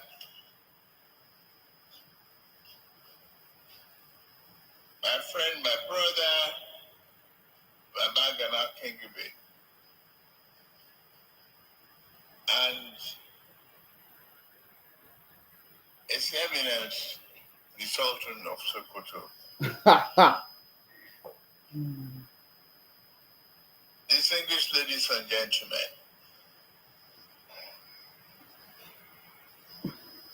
you are very much welcome to this second extraordinary summit on the social political situation in the Republic of Niger. I don't need to go back to the history and discussions. See, sorry. Somebody said to me that, oh, he's reading from book. My brother, We know who Tinubu is. The way he's speaking is the way he talks. As a good leader, you need to write down important points. You write it down if there's need. You write down important point. I listened to Tinubu addressing the ECOWAS member state. He's not reading like Obi was reading. If you want me to go back, I can go back. I can put the video side by side and show you. I did it now. I showed the video. I showed the video side by when Obi was reading. When Obi was in Chatham House, he was reading directly from the book. Like a baby. You know, he was putting his face. The city boy was, you say, I don't need to, he's speaking his normal conversation. This is Tinubu that we know. It's common, you know that this is Tinubu that is talking. Is the right man for the job, guys. And they don't like it. When they see him, they are so mad. They are so mad because they have seen the man that we have been praying for. It's just like when they see Jesus that time, they don't want to recognize him.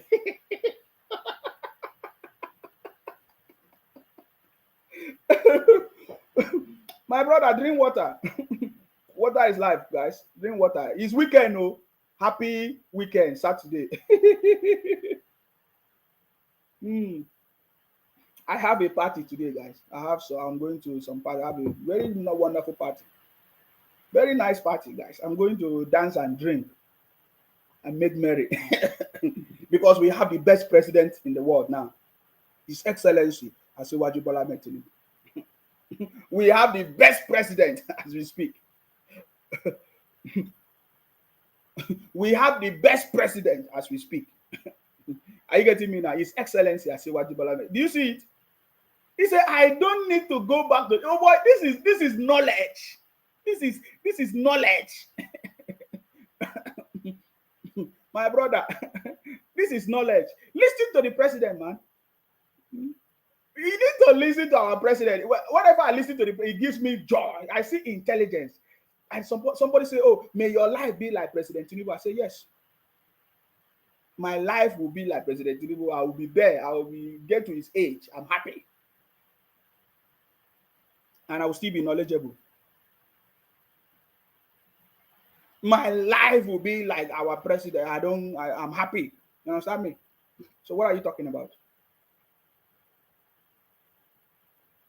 Oh, and seeing them trying to flag the page, my brother. Oh yeah, you can flag the page, okay? You know, I will allow you to do your own job. Do your own job. Royal Chris say, come back to Nigeria now. We are already in Nigeria. I've told you I'm in Nigeria. We are already in Nigeria. We are doing things in Nigeria. You don't know that? Somebody say, Obi of Agolo. God forbid him. Una no go kill me here. Hey! Una no go kill me. My brother, calm down. Baby, calm down. Calm down. Calm down. City boy is on the throne. Calm down. Calm down. Baby, calm down. Calm down. President Tinubu is on the throne. Calm down. Calm down. Don't worry yourself, man. I told you. The city boy said, it is time for you to enjoy this moment. I cannot forget it. I listened to the words of this. He said, renewed hope is back. He said, Nigeria is back. Renewed hope is here. Nigeria is back. Enjoy this moment. That is what Tinubu told us. Are you getting me now? Thank you very much, Akimbi, watching me live from Dubai. Thank you very much. Many people are watching all over the world, guys. Share this video. Let people see that Nigeria is back. You understand me? Forget it. The propaganda of IPOP people or Biafra people, whatever they call themselves, is a failure. You understand me? This is our president that they say he cannot talk, he cannot speak. They shake, hand they shake, mouth they shake. My brother, they shake, mouth they shake. He don't win you, he don't defeat you. Yesterday, somebody said, oh, Nsima, you don't have followers. My brother, you want me to surprise you followers? I can get followers like 50 million tonight. All those things are fake things. I can do 15 million this thing to show you if that's what you want. Go and ask them now. Go and ask people that have helped to set up their pages, do followers. I do these things. I don't make noise. We do a lot of things that we don't make noise. You understand me? So I'm telling you, this is not what we are. We want to make sure that this our government succeed, and you are going to see it. We did not make noise. We use the small followers we have on this page to send the message, to expose your criminality. What about that man? What about that chief in Lagos? Remember that chief? Is it a chief or Eze? Eze something that told us that, oh, he's in Lagos, he's going to be inviting IPOB. Remember that man? Royal Chris said DSS is waiting for you in Nigeria. My brother, why are you worried? If DSS is waiting for me, is that your concern? I will face my cross. Let DSS wait for me. I'm also waiting for DSS too. At least they should do their job first to stop these criminals. They have a lot of work to do, the DSS. Let them make sure these criminals, the people that broke the national gate, we are waiting for the DSS to act first. Let the DSS find out who are the people that pulled down the national gate during the Labour Congress protest. I want to see them punished. The DSS is not functional in Nigeria if they cannot punish the criminals that pulled down the national gate. I'm waiting for them. That is what I'm waiting for. So if you are telling me DSS is waiting for, who is DSS? I don't know human being. Let them do their job first. Let them catch those criminals that pulled down the national gate. Is that not enough crime? Is that not the biggest crime? So let them. We are still waiting for. I'm still waiting for this government. So we want punishment for those criminals that pulled down the National Assembly gate. That is what I'm waiting for. You come and tell me, say DSS is waiting for you. You are stupid. Do you know if I'm DSS? What bunch of criminals everywhere. You understand me? So we are listening to our president, the man that they say cannot speak. And then we remember that Eze in Lagos. Today, where is Eze? He's inviting, he said he wants to invite the criminals IPOB to Lagos. Where is Eze? He was on this platform. So don't worry about followers. We are waiting for the Eze. He said he's in Lagos. So when that man went to Lagos, he went there with the nylon bag, just like every other person. They go to Lagos by night through Masa. You know Masa bus? Night bus.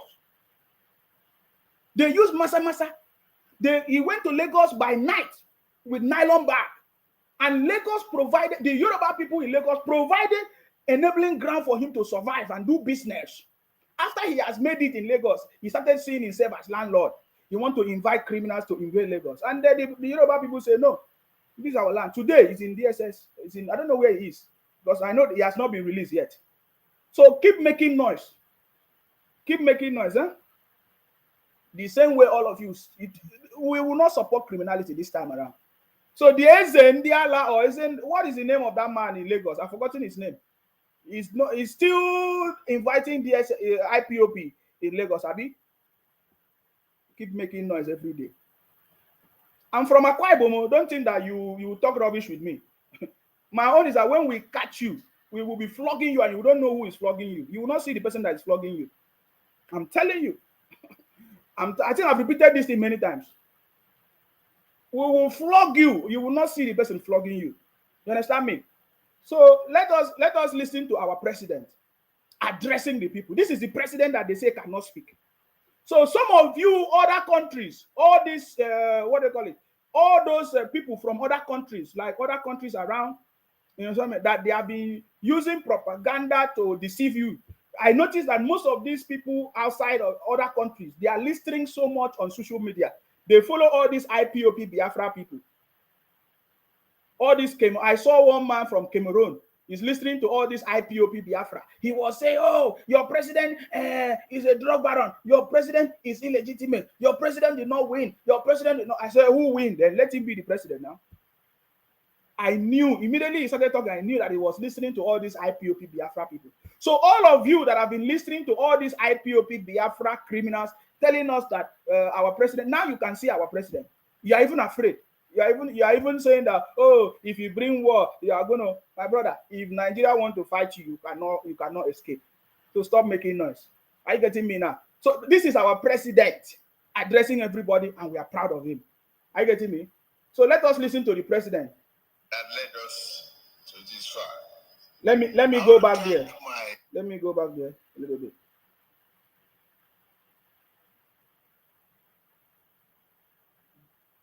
Your Excellency, Mauritania Your Excellencies, our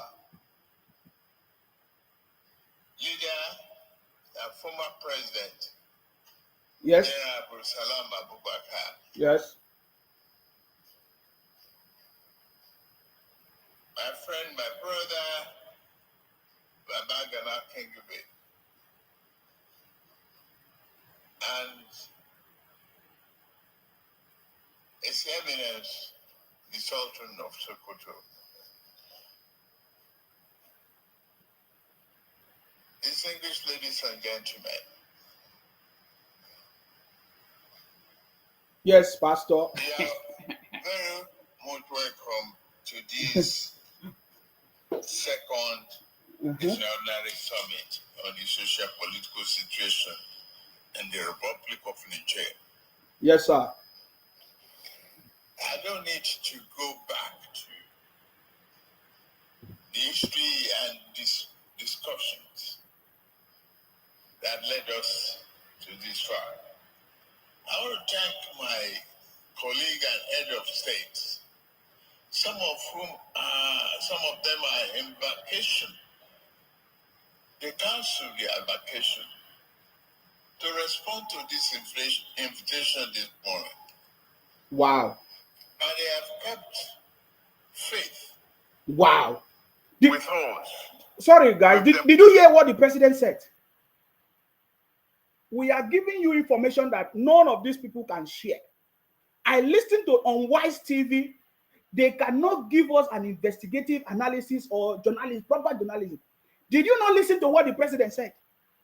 That he wants to thank his colleagues, his fellow excellencies, this president of the country. How many countries in the West, in ECOWAS, member countries in the West? He said some of them, they are on vacation, but they respected his invitation. So some of you don't know how the respect that Tinubu have. How people respect Tinubu. Other countries. Look at it. Some of these people, they were supposed to be on vacation. But because of the invitation of our president, they all came back to attend to this urgent meeting. That is powerful. Because I want to bring out important points. That is why I'm doing this broadcast, guys. Because I'm not here to make noise. Are you getting me? So you see, look, I'm showing you something that you have never seen before. Are you telling me that this is the first time? Are you telling me that this is the first time that ECOWAS have ever had summit?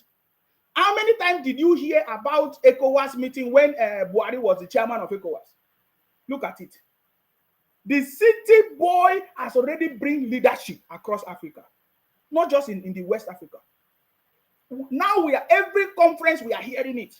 He's addressing the issues in Africa. See, I want this, maybe I will have a lot of time to go through all of them so that you will see that the president of Nigeria, the chairman of ECOWAS, is addressing the issues in Africa. And I've once said before that the president of Nigeria is the president of Africa, guys. This is leadership. If Nigeria is back on track, if the world is standing still, because when they listen to Africa, now it's already happening. It's already happening. What I'm saying here is big. Do you want me to prophesy? Don't worry. When the right time come, I'll prophesy so that you see. This is the second summit that the president has called, ECOWAS. Second summit. So are you telling me that the Tinubu is the first chairman of ECOWAS? It's not. But the leadership of our president, His Excellency Asiwaju Bola Ahmed Tinubu, is being felt all over the world. They can see through leadership. They can see that there's a leader. There's a leader now in ECOWAS. There's a leader now in Nigeria. That is why every meeting, every summit, every conference is getting the attention. Do you know how many people I watched this video? Over 1 million. In the space of just 1 day or 2 days. Was Thursday now? It's more than that. Is it 2 million? I'm just talking about one platform. I'm not talking about plenty. This is on AIT. And besides, if you don't know something, the city, nobody used to watch AIT. The city boys just revive all this dead media before, because nobody used to listen to AIT, all those places before. But now the city boy have brought leadership. People are now interested. Before, nobody used to listen to this the Senate proceedings. Now people are listening to them because of the uncommon Senate president, Akpabio. You see what I'm saying? So I am telling you that leadership is back. There have been various chairmen in the past, ECOWAS chairman before, but we did not hear about their leadership. How come the leadership of Tinubu is everywhere? Everywhere. People are talking about because they can see leadership.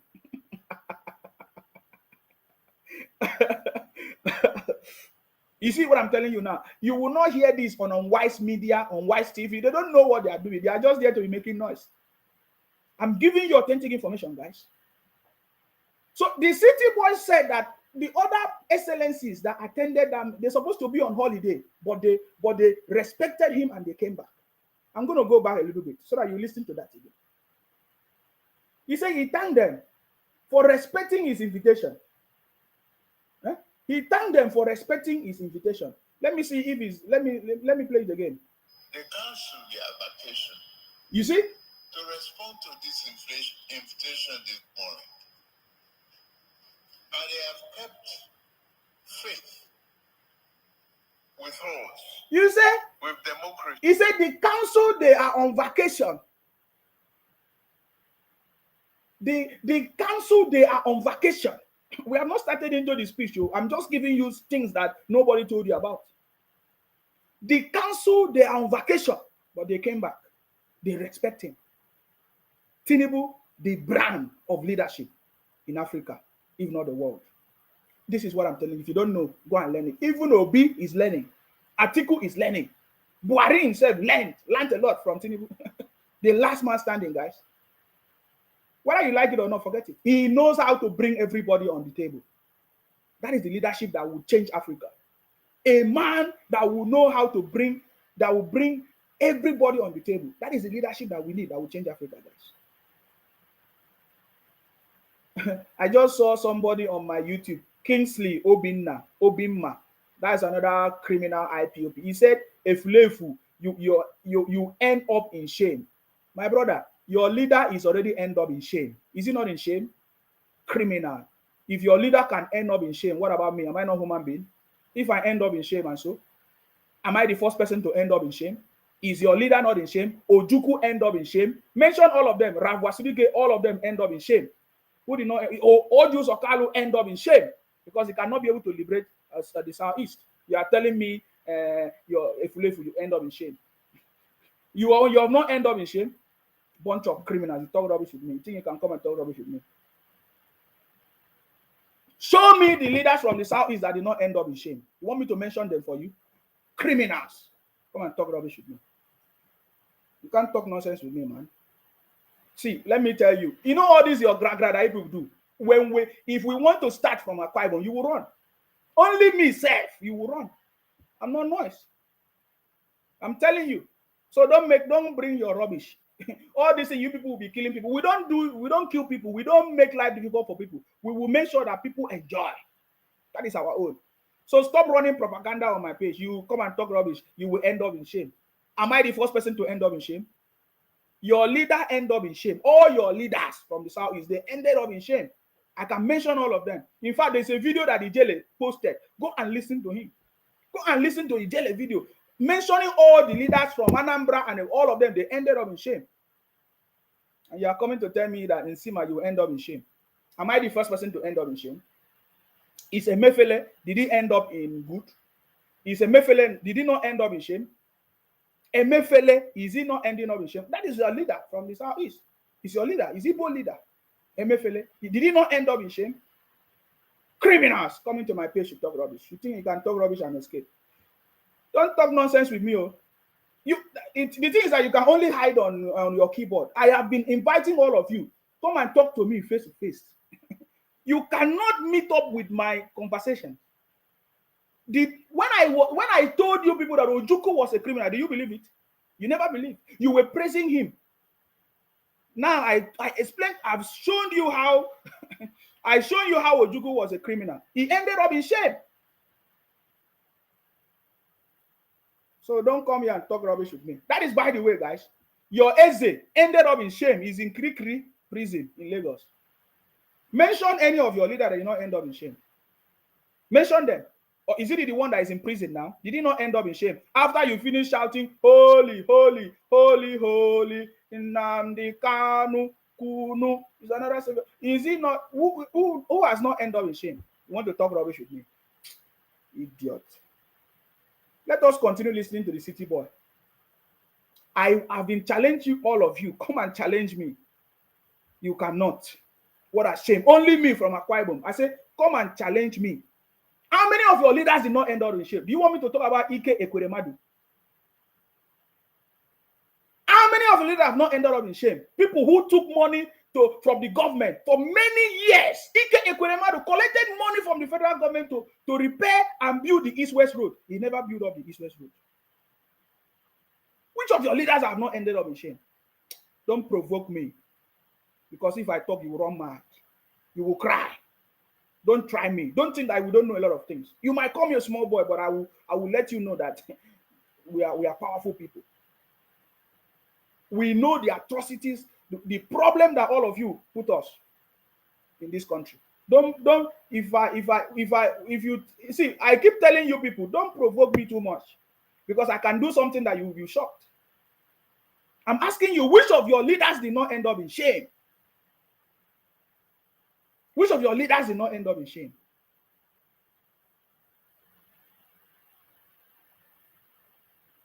Which of your leaders did not end up in shame?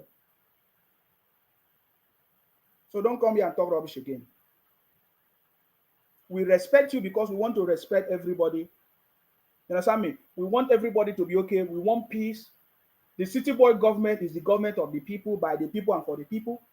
The City Boy government is the government of unity and competency. So you have to respect everybody and everything.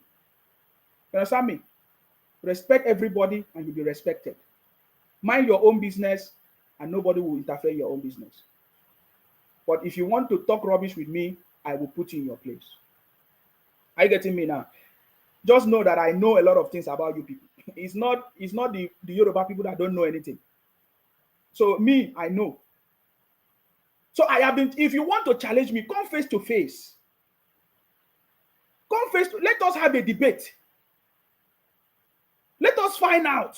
Let us find out if it's not a misplaced priority that IPOB is doing, or Biafra criminals is doing. If it's not a misplaced priority, instead of you to hold your leaders in the Southeast, the governors in the Southeast, that is aiding and abetting criminals, it's a misplaced priority. So please don't provoke me again, because if you provoke me, it's not going to be well.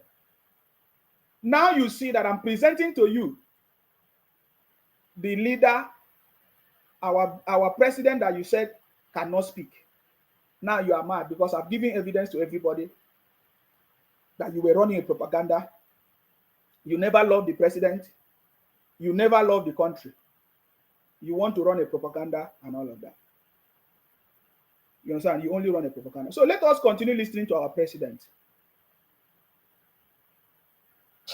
Freedom and economic development, not only of ECOWAS region, but of the African continent as a whole. Did you hear that? I told you that when the president is at, it's not just about ECOWAS.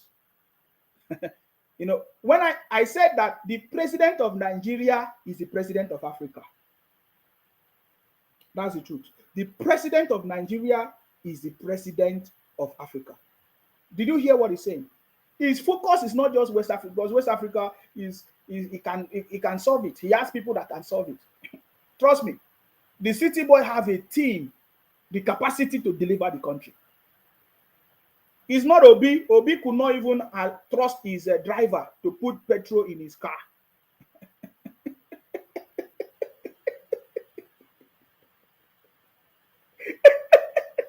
You think you can be a leader when you cannot trust people?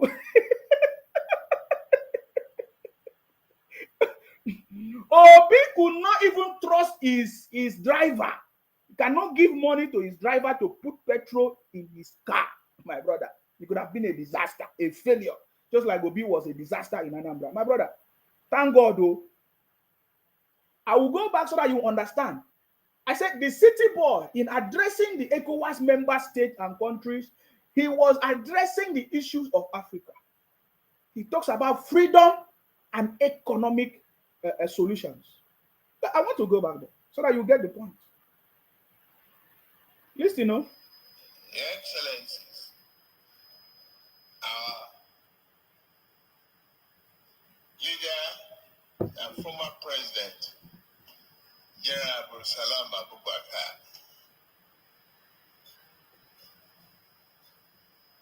my friend, my brother, Babagana Kingibe, and His Eminence, the Sultan of Sokoto, distinguished ladies and gentlemen,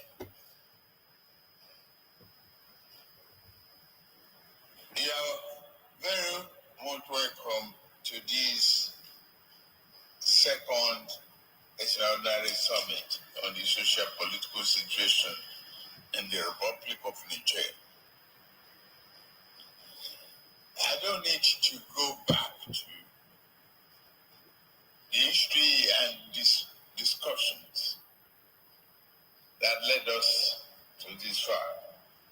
I want to thank my colleague and head of state, some of them are in vacation. They canceled their vacation to respond to this invitation this morning. And they have kept faith with us, with democracy, freedom, and economic development, not only of ECOWAS region, but of the African continent as a whole. Today we gather with profound sense of urgency and firm determination, building upon the commitment made during our first extraordinary summit on the great political crisis befalling our sister nation. During that initial meeting, we voiced our solidarity with the people of Niger and their democratically elected president, His Excellency Mohamed Bazoum, by condemning the military takeover and the unjust detention of their democratically elected president and other officials. As you may recall, we called the junta to rescind the decision of them toppling a democratically elected government. We proceeded to impose sanctions with the hope that this resolute measure will serve as a catalyst for the restoration of the constitutional order in Niger. Are you seeing it? This is the president that they told us he dey shake. They know if you talk that one again. Because it is now obvious to everybody that we now have the best president. He dey shake. Shame, they don't see it now. They don't shut up. They can no longer run propaganda. Can you see our president addressing the people intelligently with his American English? The city boy, the Jacobin of Africa. Can you see it? My aim is just to demonstrate to you that all these IPOP people, propaganda, all of them, that is what they are here to do. They only feed on propaganda and running fake news. That is just my aim, what I'm trying to show you. Are you getting me now? So we have seen our president addressing the people, solving issues and challenges in the country. Are you getting it now? So you see the president addressing and one thing I paid attention again.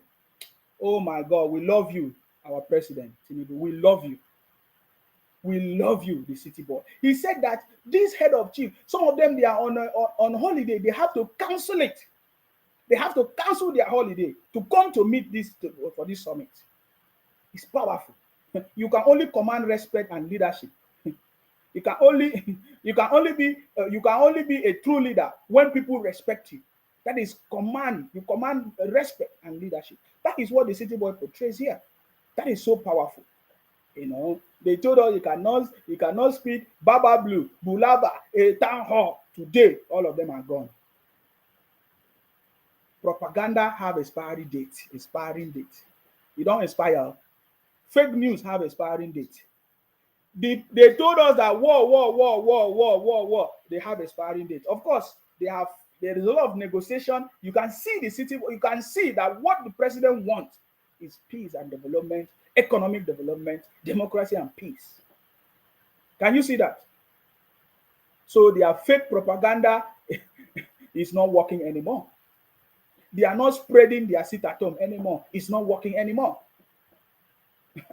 They are now using a new business name.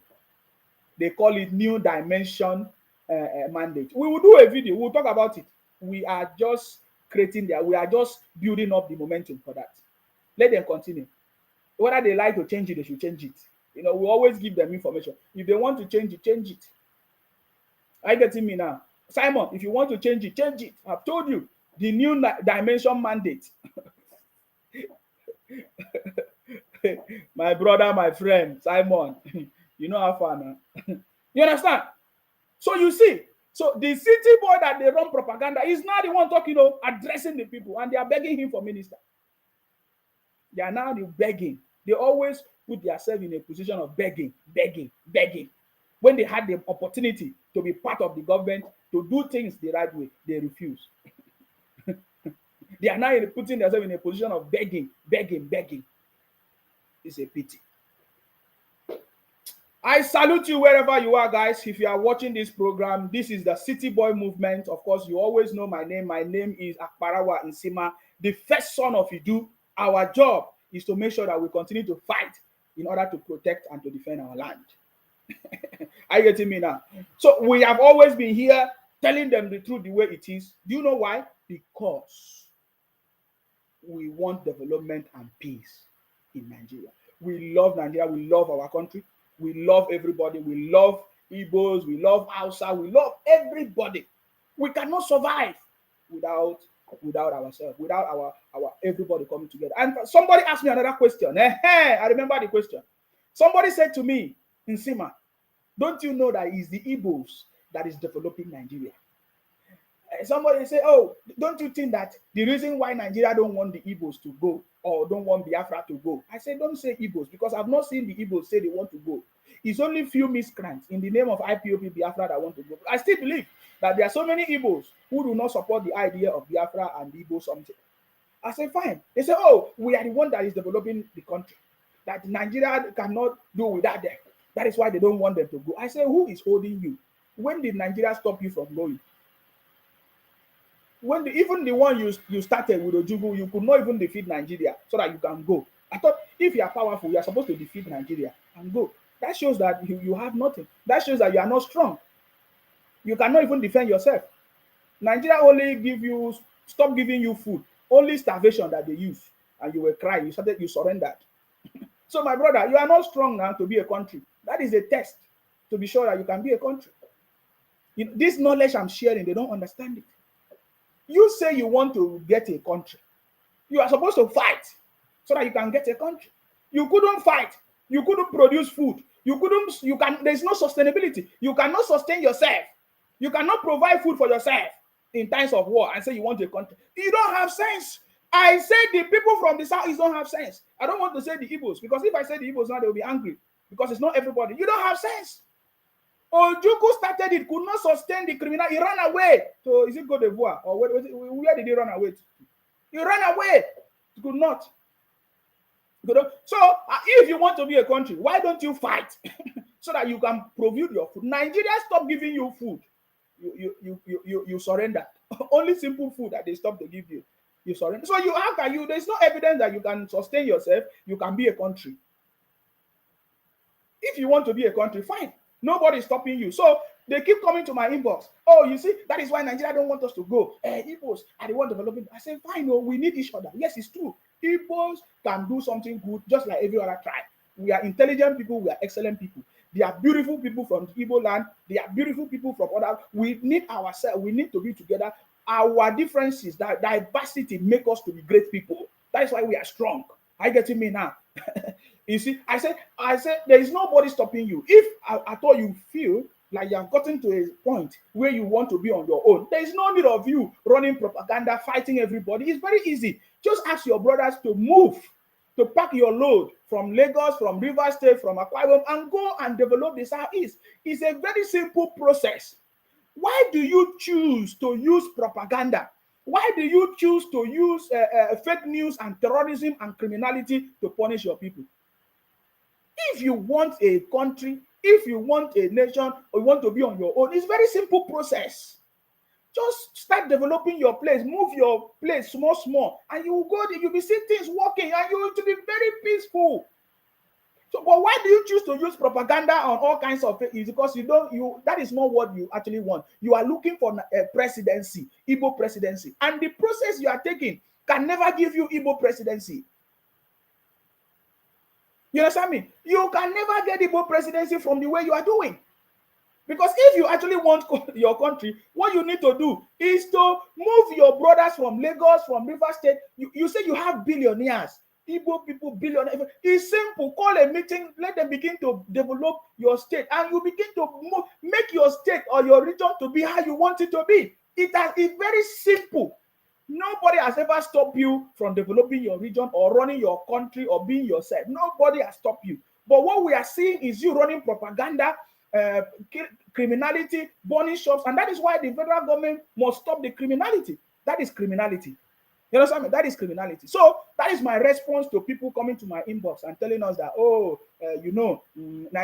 Nigeria cannot survive without the Igbos. If we leave now, I say, my brother, you cannot also survive without other people, without other tribes. There is no country in this world can survive without each other. In fact, just like I was explaining, Europe today cannot survive without Africa because they take the resources from Africa. So what are you saying? If Europe or America cannot survive without Africa, who are you to survive alone?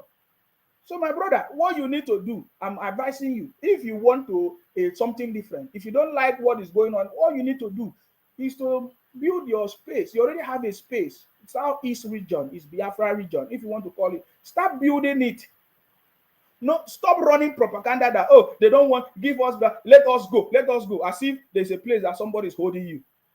You are the one that even need us the most, because we are the one giving you money, sharing money to you when you are not contributing anything to the. So you need us more. You need us more. So we know that you are running propaganda, criminality, and we want the federal government to deal with criminals. Are you getting me now? Yeah. We want the federal government to deal with criminals. We are still waiting for the federal government to tell us the people that pull down the national gate, and they should be punished. Are you getting me? Somebody is asking me, Emmanuel Obonna, that I should go and look for work. My brother, are they my work? Are they my job? Are they my office? Are you not seeing it? Are they my office? They say, I go look for work. When I'm doing my job, who's supposed to look for work? Is it not you? You are the one looking for a job. Me, I'm here in my job, doing my job. Am I asking you to give me money to eat? Augustine Ndukwe, he said, your people will soon reject you. Mark my word. My brother, am I the first person that they rejected? Was Jesus Christ that you worship today, was he not rejected by his own family?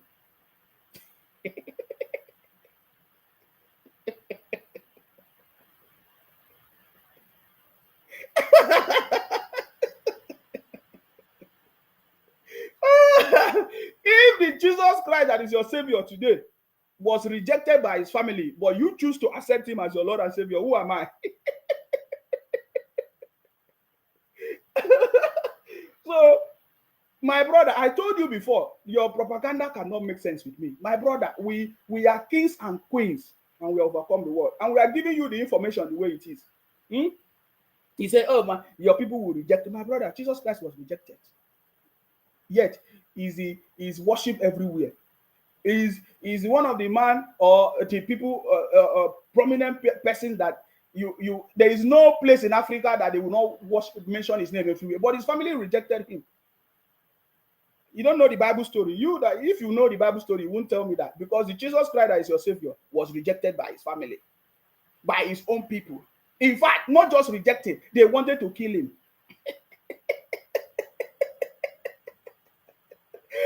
we remember how they wanted to flog him when in the synagogue, in the temple, when he told them that what do you call it? When he told them you keep the Sabbath day holy, the people say, "Oh, you don't respect our religion.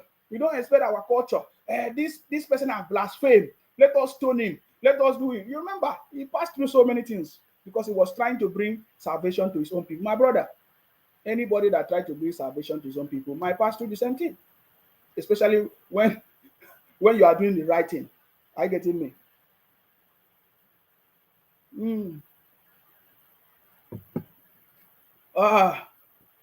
Drink water. Me, I'm drinking my water. It's weekend, guys. I'm happy to spend this weekend with patriotic Nigerians.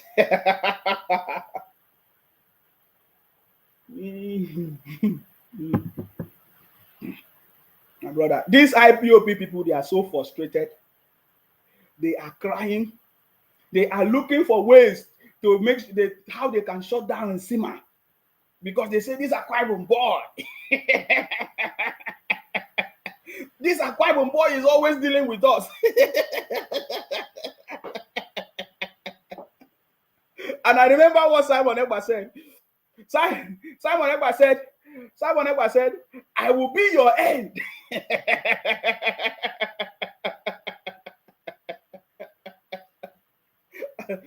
I will bring the video of Simon Ekpa. Simon Ekpa said, "I will be your end."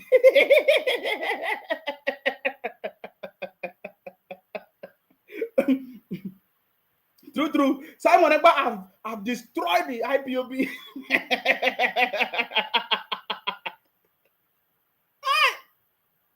Woto. I will be your end. Simon Ekpa said it now. Maybe I'll bring it back. I have the videos. So many videos. Simon Ekpa said, "I will be the end of IPOB."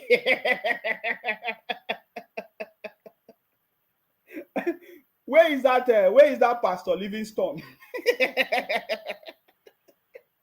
See, Pastor Livingstone, if you are watching my program, you know, I know you from today, you know, it's not even from a long time ago, you know that the first son of Idu is always the right man. He's always on track. I remember when Pastor Livingstone was praising Simon, I told him, today Pastor Livingstone is now, they say he's the one fighting against Simon now. Oh boy. Woto. Simon Ekpa is the Woto master. He said, "I will be the end of IPOB, Biafra people." Today we have seen it.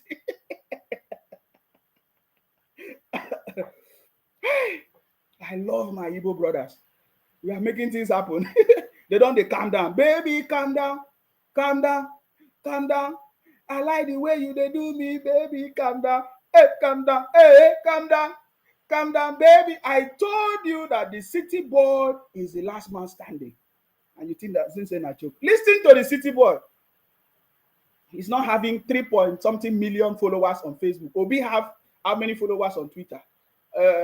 All the celebrities that join, all the bishops and pastors that will be used to pray evil prayers, all of them failed. Chai, what a pity. Guys, do you remember the prophecies? They say, "Oh, military coup." That is why they keep, all of them are still talking the same thing. It's not just military. They say this one will be declared winner, another one will emerge. They say the court, my brother, and just like that, what that person said, they say, "We want the court to end this case, throw away the case. Let us see what they are going to do. We are ready for them." Woto. We know what they got. He's doing propaganda. We know them. So let this court case just end so that we see their shenanigans. So we know them. And let the government position everybody so that any criminal that will make noise, we catch them.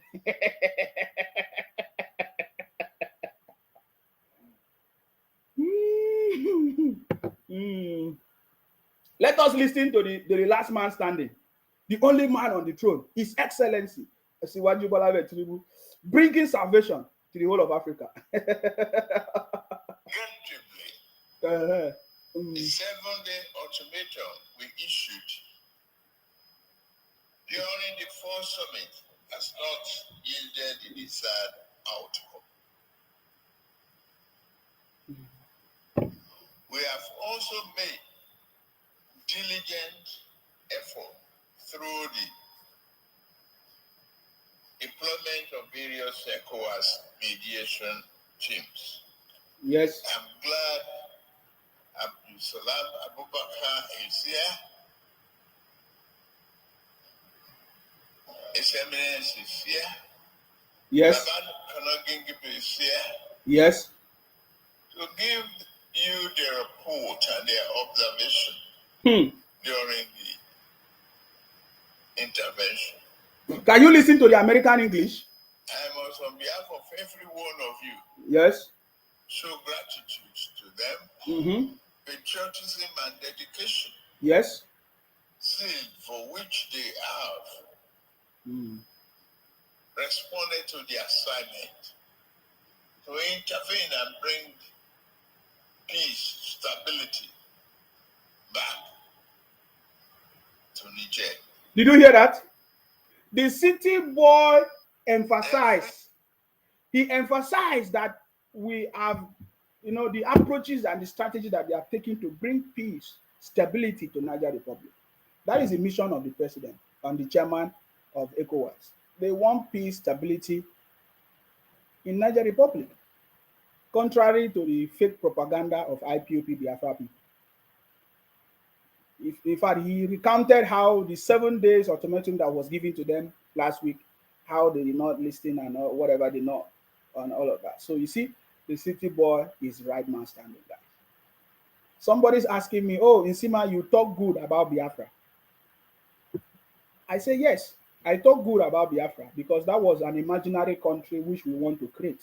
We are thinking that, oh, they say Nigeria is not working, that, oh, if we have Biafra, look at how we want it. We will produce our food. We will make our own resources. We will make sure we produce start our own manufacturing, do our own business, have our own money, this and that. That is what we wanted. That is what they say Biafra will be, right? And I supported. But what turned out to be criminality, killing of the people, burning of properties, maiming, kidnapping by IPOP members, what do they call it, unknown gunmen. So it turned out to be a disaster. It turned out to be something that will even be worse than Nigeria. That you cannot even speak, you cannot even ask questions. They say it's command and control. The Igbos, as the leaders of IPOP, command and control, they only want to be the only one in charge. So you see, so if I had spoken good about Biafra, because there's nowhere Biafra exists. That is the country we want. They say Biafra, let us create Biafra. Let us create a country that will be a model of democracy. That is what Nnamdi Kanu said. That he wants everything to work. Where there will be resources, we will use our resources. We will make sure we produce our food, respect our own country, respect our own passport. That is what Nnamdi Kanu said. But all of a sudden, everything turned out to be criminality. So should I continue to support criminality? I cannot support criminality, brothers. That is not what I want. I don't want my people to suffer. I want my people to enjoy. We have already been suffering past government in Nigeria for long. So I want peace and development. So when I find out that what they say that Biafra will be even be worse than Nigeria, I say, no, I cannot be part of criminality. So that is why. So I don't know why you keep asking me. There's somebody is asking me about Idu. My brother, Idu is our identity. Idu is our identity. Idu have nothing to do with what you are talking about. So don't be a criminal. Go back to school. I'm the first son of Idu. You have been hearing me. Idu is our identity. You understand me? I can choose to identify with any other thing. I can choose to identify with anything I want. So Idu is our identity. So stop making noise on my platform. If not, I'm going to block your criminality. So I don't know what is wrong with you. Idu is our identity. I've always been here. I've always been telling you, I'm the first son of Idu. It's our identity. Are you not seeing the money, our money? Mumu people, everything you'll be running. I don't know why these people from the southeast are so stupid. Every day you keep counting money. You don't have sense in your head. Idu is our identity. That is our true identity, guys. Check your money. Go and look. If you're in Nigeria now, if you have the Naira, look at the Idu symbol there. Look at that, look like a Bini, whatever artifact. Go and check it. Go and look at it. You will see the money. You will see the symbol on that money. Why do you think that symbol is on that money? Why do you think that symbol is on that money? If I have Nigerian money, I could have shown you now. Even in our passport, go and check it. You are stupid. Don't know anything. You think that I'm that stupid like you? Come on, go and sit down. Eat your bunch of criminals coming to my page to talk rubbish, asking me what about it. We do is our identity. Simple. Anyways, that's by the way. So you see the president, of course, the president of Nigeria, the chairman at the same time, chairman of ECOWAS at the same time. Are you getting me now? So addressing the people, the congregation in a very respectable manner, that he wants peace, development in Niger Republic and the whole of Africa. That is what he wants. That is his mission. That is his vision. But these IPOP Biafra people from the southeast of Nigeria always causing problem everywhere, thinking that they will succeed. My brother, I've told you people you will not succeed this time around. You think that I'm joking? Bring it on and we're going to put you in your place. Are you getting me? So that was the president of ECOWAS, the chairman of ECOWAS. There's no need of me. He said a lot of things there. So there's no need of me going back there. So you say many of the reason why I'm doing this is because you came to my inbox. You say, oh, Nsima, you have not addressed this issue of Niger Republic and all of that. I'm not the chairman. The chairman have addressed it. The president have addressed it. If you are not satisfied, go and ask him. Don't come here and make noise.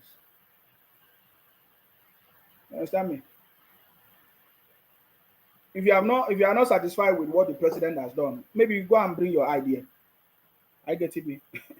The city boy is the last man standing. So we have given you proof. You understand me? We have given you proof that the president is the last man standing. Up to today, he's taking actions. They told us that he cannot speak, he will not live, he will not be alive, he is dead, he is sick, but we can see him addressing the people, talking. He has been having series of meetings. The president have not been sleeping. By the way, let me read to you the State House press release yesterday. The vision of our president. Many of you don't know that we have a lot of information. It's only the one that we choose to release that you can see, right? Many of you don't know we have a lot of information. So this is the press release, the State House press release from our president. He said, swift recovery of economy that achieve greatest good for greatest number is my priority. This is the priority of our president. In fact, in my next broadcast, I'm going to start from here again, because I can see that I've done more than 2 hours already. Wow, so quick.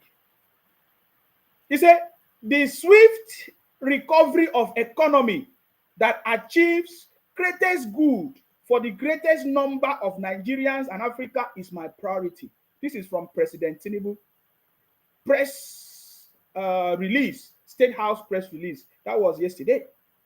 President Bola Ahmed Tinubu on Friday in Abuja reassured Nigerians that no stone will be left unturned in his administration multifarious efforts to stimulate the economy and make it work for the greatest good of all Nigerians. This is the first time that we have a president that keep on communicating and informing Nigerians what he is doing. And this is what we have always wanted. So it's like what I'm seeing now, every day or every week, there must be a press statement released to let us know what is going on. Can you see it? The priority of our president, His Excellency Asiwaju Bola Ahmed Tinubu, is to make sure that there is a swift recovery of our economy for the greatest good of a greatest number of people. That is what he wants. He don't just want few people to benefit from Nigeria resources. He wants Nigerians, a greater number of Nigerians, to also benefit from it. That's why we are saying that one of the best ways to achieve success is to hold our leaders accountable. That is my topic today. Hold your leaders accountable. In your state, hold your governors accountable. In your local government, hold your councillors, your local government chairman or whatever, hold them accountable, because they are the one that is closest to you. They are is grassroots. They are the one that is closest to you. So hold your governors accountable, hold your senators accountable, hold your leaders accountable. That is the only way we can achieve success.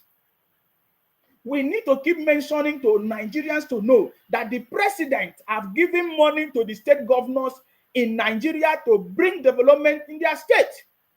Are you asking your state governors what are they doing with the money that the president has given to them? 3 times of their normal federal allocation.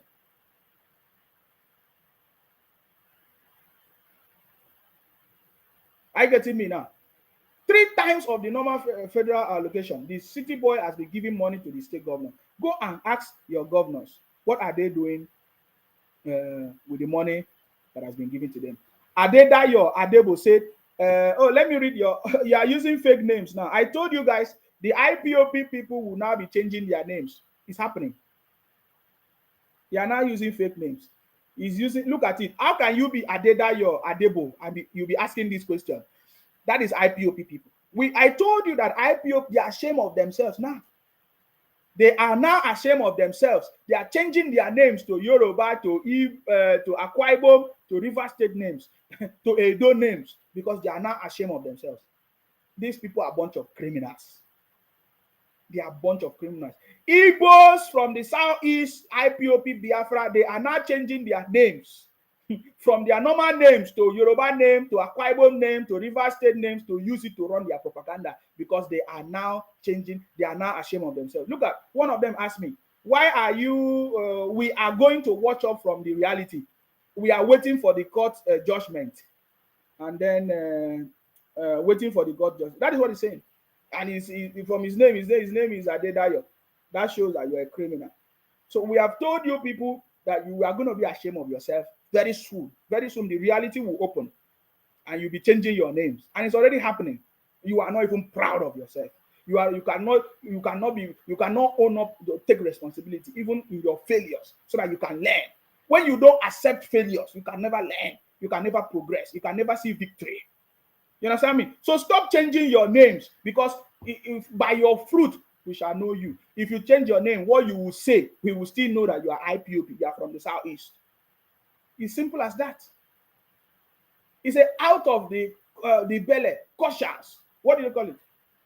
Out of the abundance of the heart, the mouth speaketh. So it doesn't matter what you change your name to. What you say, we will know where you are from. It's as simple as that. So please, be proud of yourself. Use your real name and talk to me. Why are you afraid of Nsima? Use your real name and talk to me, boy.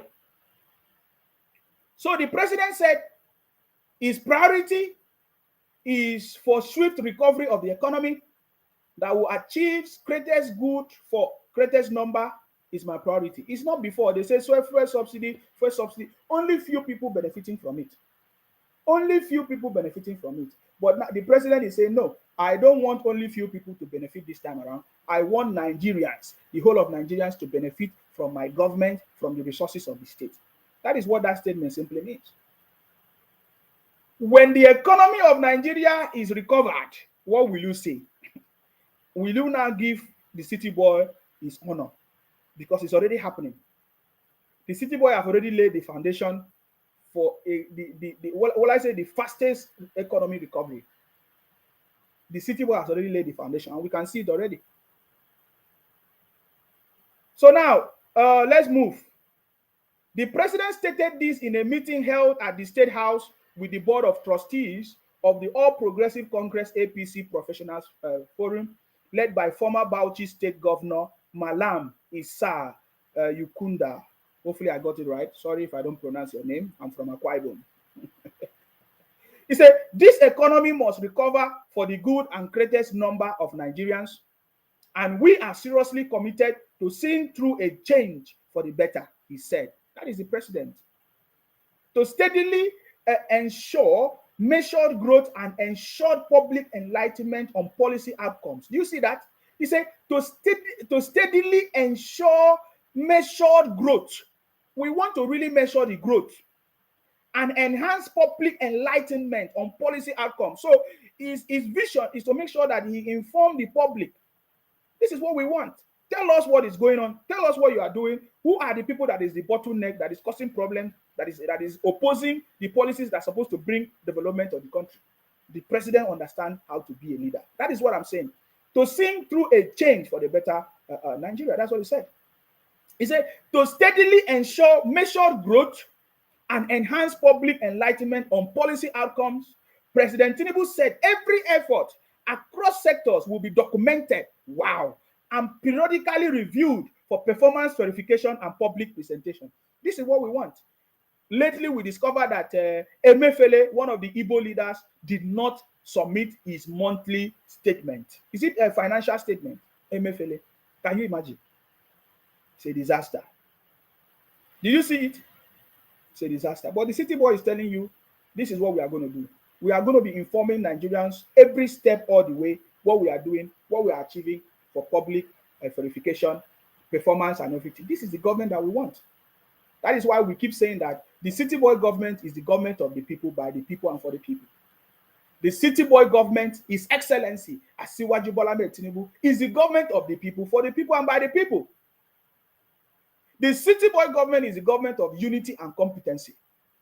The combination of the uncommon city boy, His Excellency Asiwaju Bola Ahmed Tinubu, and the uncommon Senate President, His Excellency, of course, distinguished Honorable Senator Godswill Akpabio, and the combination of his vice, the uncommon Vice President Shettima, the combination of the uncommon Speaker of the House, is a government of the people, by the people, and for the people.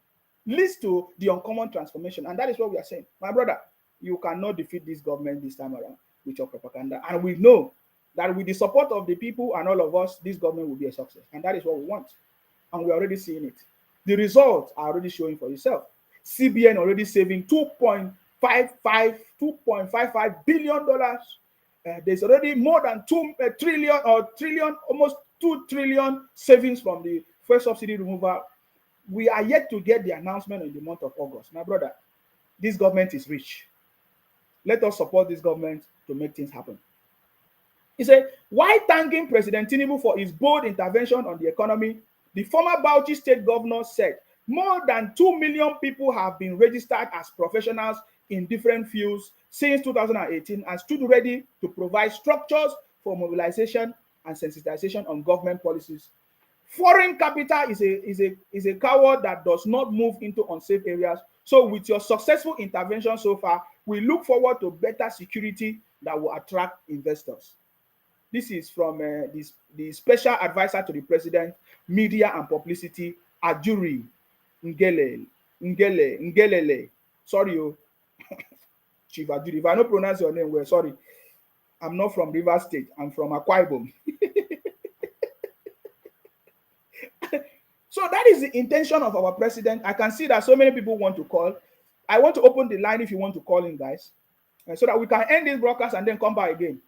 It's weekend, guys. Let us enjoy this moment. I have time today and tomorrow, but I have a party that I'm going to celebrate. Hopefully, I might give you some highlights. Are you getting me now? So very soon we are launching our training program. If you want, do you know that you can live in Nigeria and work and have a better job and be working for companies abroad in the US, in the UK, anywhere. So we are going to be launching that program very soon. I'm partnering with one of our companies that is going to provide that training. Not just provide the training. After the training, you'll be able to get jobs. That is why we are saying that the government should focus on providing electricity. See, Nigerians can now work from Nigeria, can work in multinational companies abroad while living in Nigeria if they have electricity and a strong internet connection, broadband. This is what I want the government to focus on. This is what will bring development. Steady electricity. I listened to Erufai. By the way, what is going on with the ministerial confirmation of Erufai? I think some people say Erufai have withdrawn. Some people still want Erufai. We need Erufai. I think we need Erufai. What do you think? He has been speaking very strongly about steady power supply. That it can be an instrument for power supply, for us to have steady power supply, guys. So we need to have electricity. And I believe that this is one of the vision of our president. He has been talking about electricity. We need electricity in Nigeria, guys, because when there's electricity and there's broadband, internet, Nigerians can work everywhere. So, guys, we are going to be providing that training. Some of them might not be free, because I know you guys sometimes you like free something, but it might be subsidized kind of training that you can be able to have a job straight away You can stay in Nigeria to get a job. Many people are already working from Nigeria. All you need is a internet, broadband, and electricity to power your tools, your equipment that you use to work.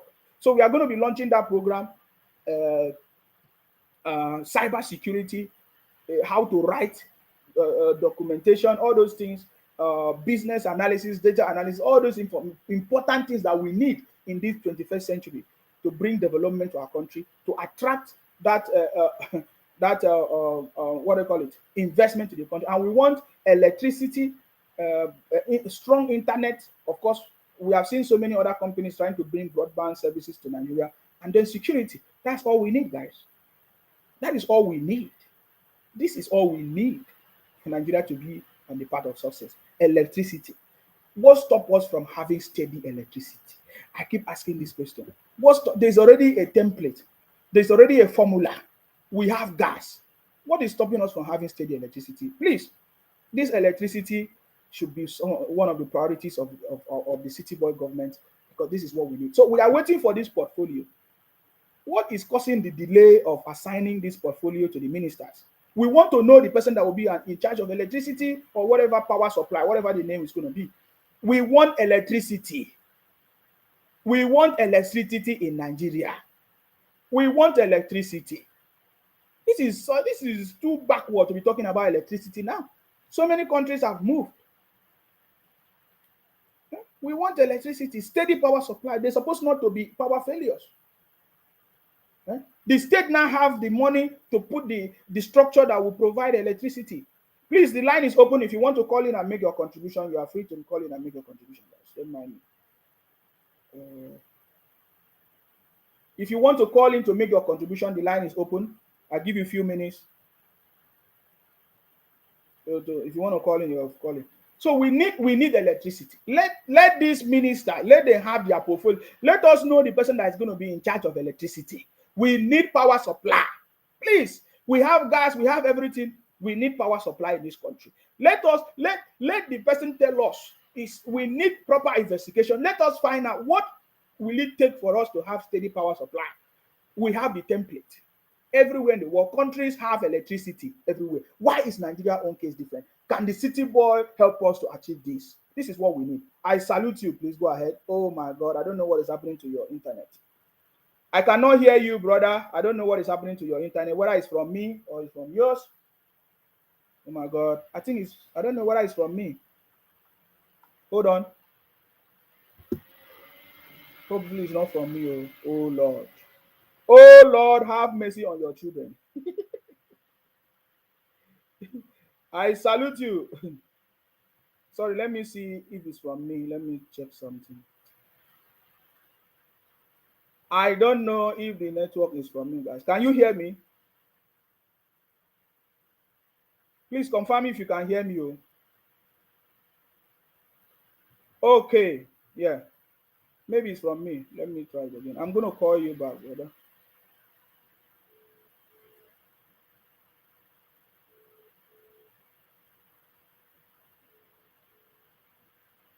Probably it's from your side.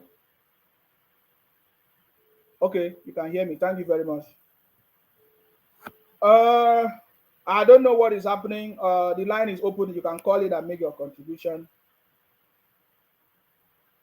It should be working, guys. And somebody is asking me that that the Lagos state government should take security issues, should take security serious. Well, I've not been following what is happening in Lagos, guys. Please, what is happening in Lagos? What is happening with security? What is going on?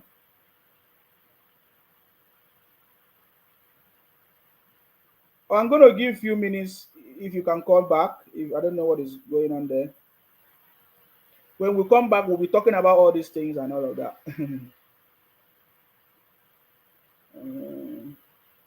You see, I'm missing your call. I don't know why. I can't see it coming, but I'm missing it. I don't know why.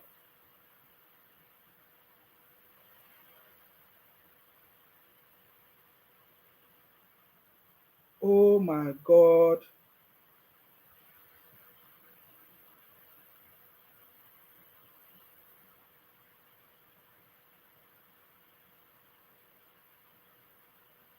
All right, guys. I don't know what is happening with the internet. I might need to go back. We'll come back later. Of course, our prayers is okay. I think I've gotten one. Let me see if it's connecting. Hello. Hello, Isima. Oh yeah. Please go ahead. Can you hear me? Yeah, I can hear you very clear, loud and clear. I salute you. Please go ahead. What's your contribution, please? Well done, sir. We really enjoy your program this morning. Thank you very much. Thank you for every day. Thank you for your enlightenments so far and your information. Thank you very much, Mr. Isima. Yes. My contribution this morning is about what you said. You asked a question. Yes. Saying that you don't know why the Southeast governor keep collecting money. Yes. And there's no much contribution from them. Yes. I don't know. You might not still even agree with me because I still have to go back. Because when I was a Christian, no more a Christian now. When I was a Christian in the Bible, it said if the foundation is wrong, what can the righteous do? Mm-hmm. That's what it said. Yes. Yeah. So this is got to do with the Constitution.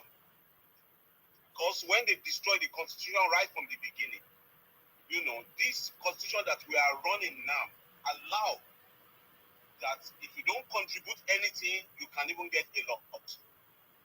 I see. So when you ask that question, so that is the intelligence that they are doing. I see. Yeah, there. So these people, I will give something to the Southeast people. These people can foresee the future and they calculate and they work towards it. And the Nigerians don't take note of that right from the beginning. When these people start planning, I am telling you, they know where they are going. I will give that to them. Highly intelligent on that. So when they started destroying the Constitution from 1966, they know where they are going. They don't want to stay in their region. They want to move. They want to collect money, what they don't work for. And that is what they are benefiting now. I am telling you. So the Constitution allowed them to take a lot from the system while they don't contribute anything. So that is that. So do you think that if the city boy return power to regional, what do you think will happen? Yeah, I don't think the president has the power to do that. I think they have to call the whole country together to negotiate and discuss how to, they use the word, is it reform? They use one name to, to reform the Constitution. So when they do the Constitution, they can arrange all those things, and it's going to take a lot of time because these people are not going to agree with you. Which people? The people right from, the southeastern people and some people in the northern part of Nigeria, they don't really contribute much, in all honesty, and they are taking a lot. Okay. So it's going to be a lot of issue if they have to dabble into that. So what mainly I want to say about that is that it's got to do with Constitution of Nigeria allow them to get away with all these things. So that is that. Number two, I want to say is about the security in Lagos.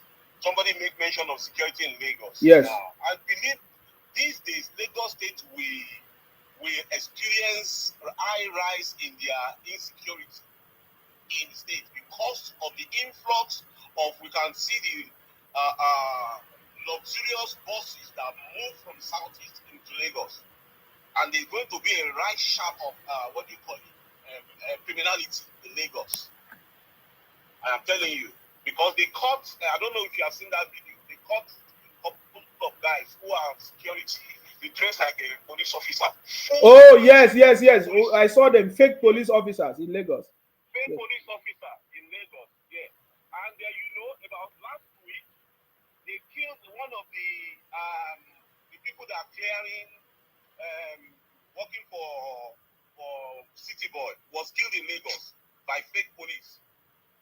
The guy was coming from Abuja, and the police stopped him along the road, asking him of his document about the vehicle. And the guy was calling his wife, and the phone went off when he was discussing with his wife, and that was it. And later on, when they find out about this guy, they found his body in one ditch like that in Lagos. The vehicle has been stolen. It's one of the people that are clearing the ministers in Abuja. I believe he just came to Lagos to do something, and the guy was spy. So in Lagos State, they're going to experience a high rise sharp in insecurity because of the influx of people into Lagos. So that's just I want to contribute. this morning, Mr. C. Wow, you have made a very good point, sir. Before you go, you say something that is so profound, and that is very correct, and that's what we have been talking about.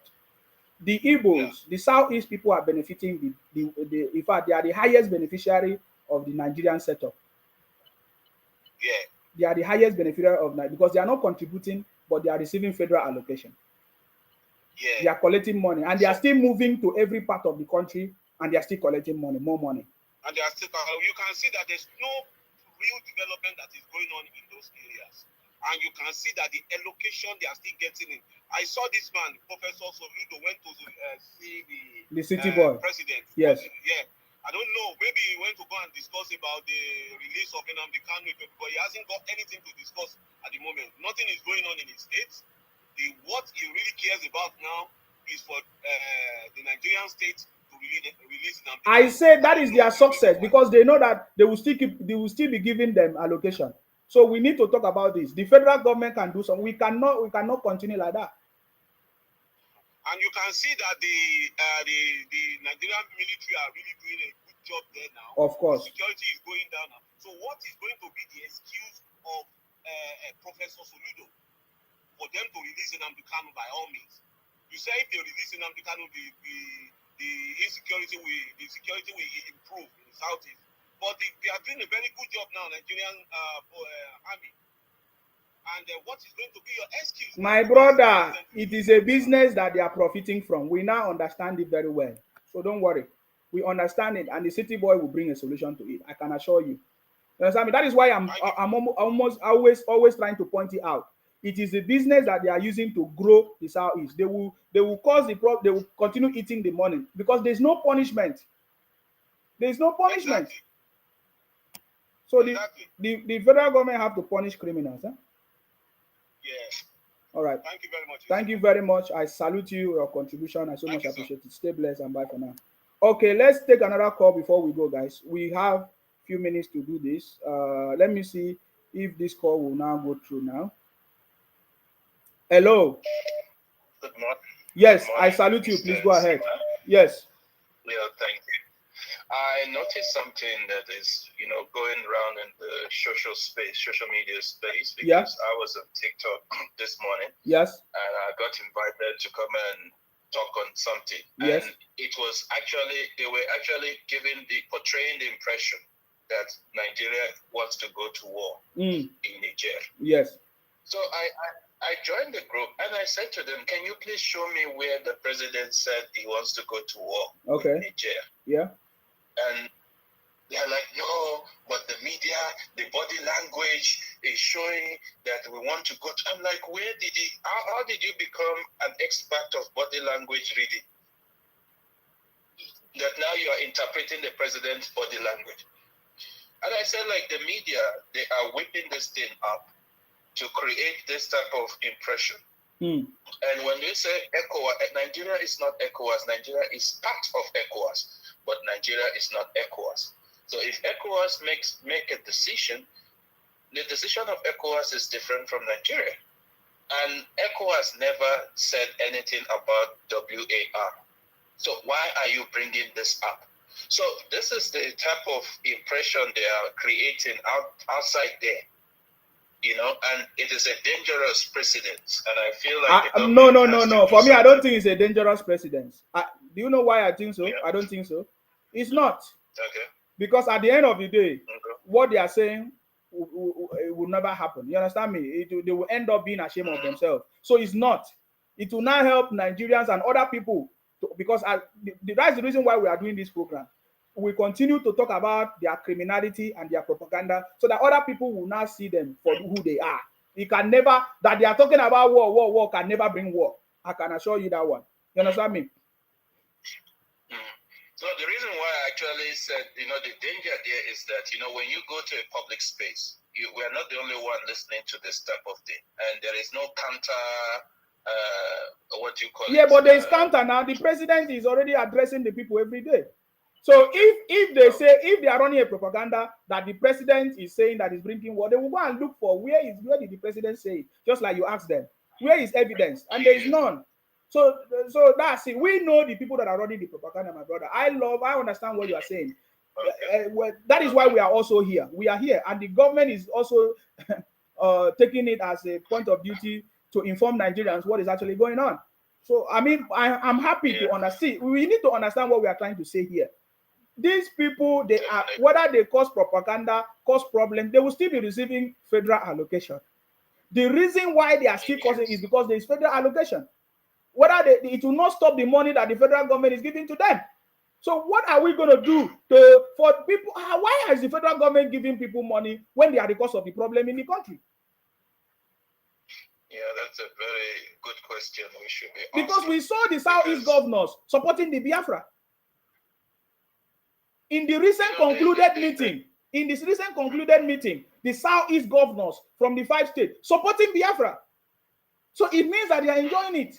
So please, I'm asking the government to look into it. We need some solution for this. We cannot be giving people money who at the same time causing problem in the country. Look at the South, the whole of the South is not even up to, what do they call it? Is it Benue or Kogi or whatever? But they have 5 governors, ministers, senators, and they still want more ministers because their focus is the money. And they are not contributing anything. They still want more states as well. They even still want more states because it's about the money. I don't know if you understand it. It's about the money. There is nothing else. It's about the money. It's about the money they want. And then, yes. You know, I think it's high time. Like, I like your page because I've been following you for a very long time. And I can see that you are a patriotic Nigerian. Unlike these other people that pretend to be patriotic, but when the money start coming, their voice change. You know, so I would say keep it up. And also, I want to talk about the energy diversification. This is what will impact on the economy. You know, like the diversification of energy production in Nigeria is trying to move away from the petrol system to the gas. The liquefied natural gas and the compressed natural gas, you know, to move for cars and for generator, for transport, for all those things. So we are diversifying, and the importance of that is that for natural gas, it's actually cheaper. The price will range from 140 to 170 naira per liter for the gas, which is much better than what we are buying for petrol. You understand? Yes. So government has put in some structures in place to ensure that this thing increase. Firstly, what Buhari did during his time was to increase the volume of the natural gas that we are producing per day. That is one. And secondly, they also try to connect the whole country through this gas pipeline. Yes. So that the whole country can be served. And thirdly, what Tinubu is trying to do is to also create like a filling station. Like NNPC has this filling station across the country. So they will start creating the platform for natural gas supply. Yes. And also providing kits that can convert your current petrol car to a natural gas car. You know, so that it will reduce cost, and also to ensure this thing happen. Because if you look at this thing, the global market is affecting our oil price, crude oil price. So we don't have control over it, right? But the government is trying to put in something that they have control over, so that whatever we produce in our crude oil and petrol, we will only export them. Since we are also moving away from the petrol to the natural gas, knowing that natural gas is environmentally friendly, it's cheaper, it gives more mileage, but the government is mainly now concentrating on the transport sector to ensure that the transport people will have the first priority, meaning that cars that is used for transport they will do the conversion for them first, before other people using it for their own pleasure, because they know that will have direct impact on the passenger, on the movement of goods and all that. So it's not like the government is not doing anything. So when is the first batch of the CNG buses coming? The CNG buses, they gave about between 6 to 8 months. Okay. You know, they will start coming in batches, but also we have our local producers, also Yes. like the likes of Innocent Yes. is also producing. So there will be some in the market currently. And I mean, you know, I mean, see, we know we live in the UK, yeah, and I don't know where we live in the UK, we live in America. We see, like, if there is, for example, now there's a priority. If the government want to prioritize this one, we can empower small businesses to go into building assembly of all these CNG buses and cars. Are you getting me now? Is a solution to the problem, just like what happened in the UK during the COVID-19. So many companies that are not into production of vaccines or all these hand sanitizers, they started producing it. They offer trainings to different organizations. They started producing many, so they were able to produce a lot. So that's what I'm saying, that we have the ideas, we have the abilities. Let this, like this ministerial list now, we need the portfolio to be assigned so that we begin to see people started to do the job. We are here. We are engineers. For Christ's sake, I've been a manufacturing engineer, processing, working for different companies, sharing ideas, setting up factories and businesses. We can bring these ideas back home. We don't even need to be there. We just need to share the idea. We have the template. We have everything working. So this is what we are saying. We can mass produce these things and things begin to work in the country. It's as simple as that. We only need a government that is proactive. So we don't need to depend on only Innocent or anything. If we have for example, we have what I mean is that we have the process already. This process can be standardized so that every other person can learn and begin to do it and begin to produce it. And the government will finance it, give the grant, and supervise it and see it working. This is what we want. Yes. So this is what we want. So yes. So in terms, just like what you just said is in line with what they are also doing. Yeah. For now, they are importing, but now, as soon as they see the market is here in Nigeria, there will be manufacturers coming in, both local, international, coming in to mass produce the kits locally. And if that is done, then going further, like car manufacturers will be attracted into the country. So meaning there will be cars that will be produced to use natural gas. Yeah. There will be no need for conversion. So, and that also creates a market within the Western African space. Yeah. Meaning that neighboring countries will also start converting to this type of energy. That will actually help in increasing our monetary compensation value. Because the gas that we are burning when we are doing the converting the crude oil to different type of petrol oil, these are the gas that is now being converted to CNG and the liquefied natural gas that we are now using to power cars. So instead of us burning the energy, we are now selling it again. So that will increase our income as a country. So what the government is saying is that for anybody that will be interested, maybe to set up petrol station that will be supplying, that will be distributing the CNG and the liquefied natural gas, they'll be giving some form of tax incentive. Yeah.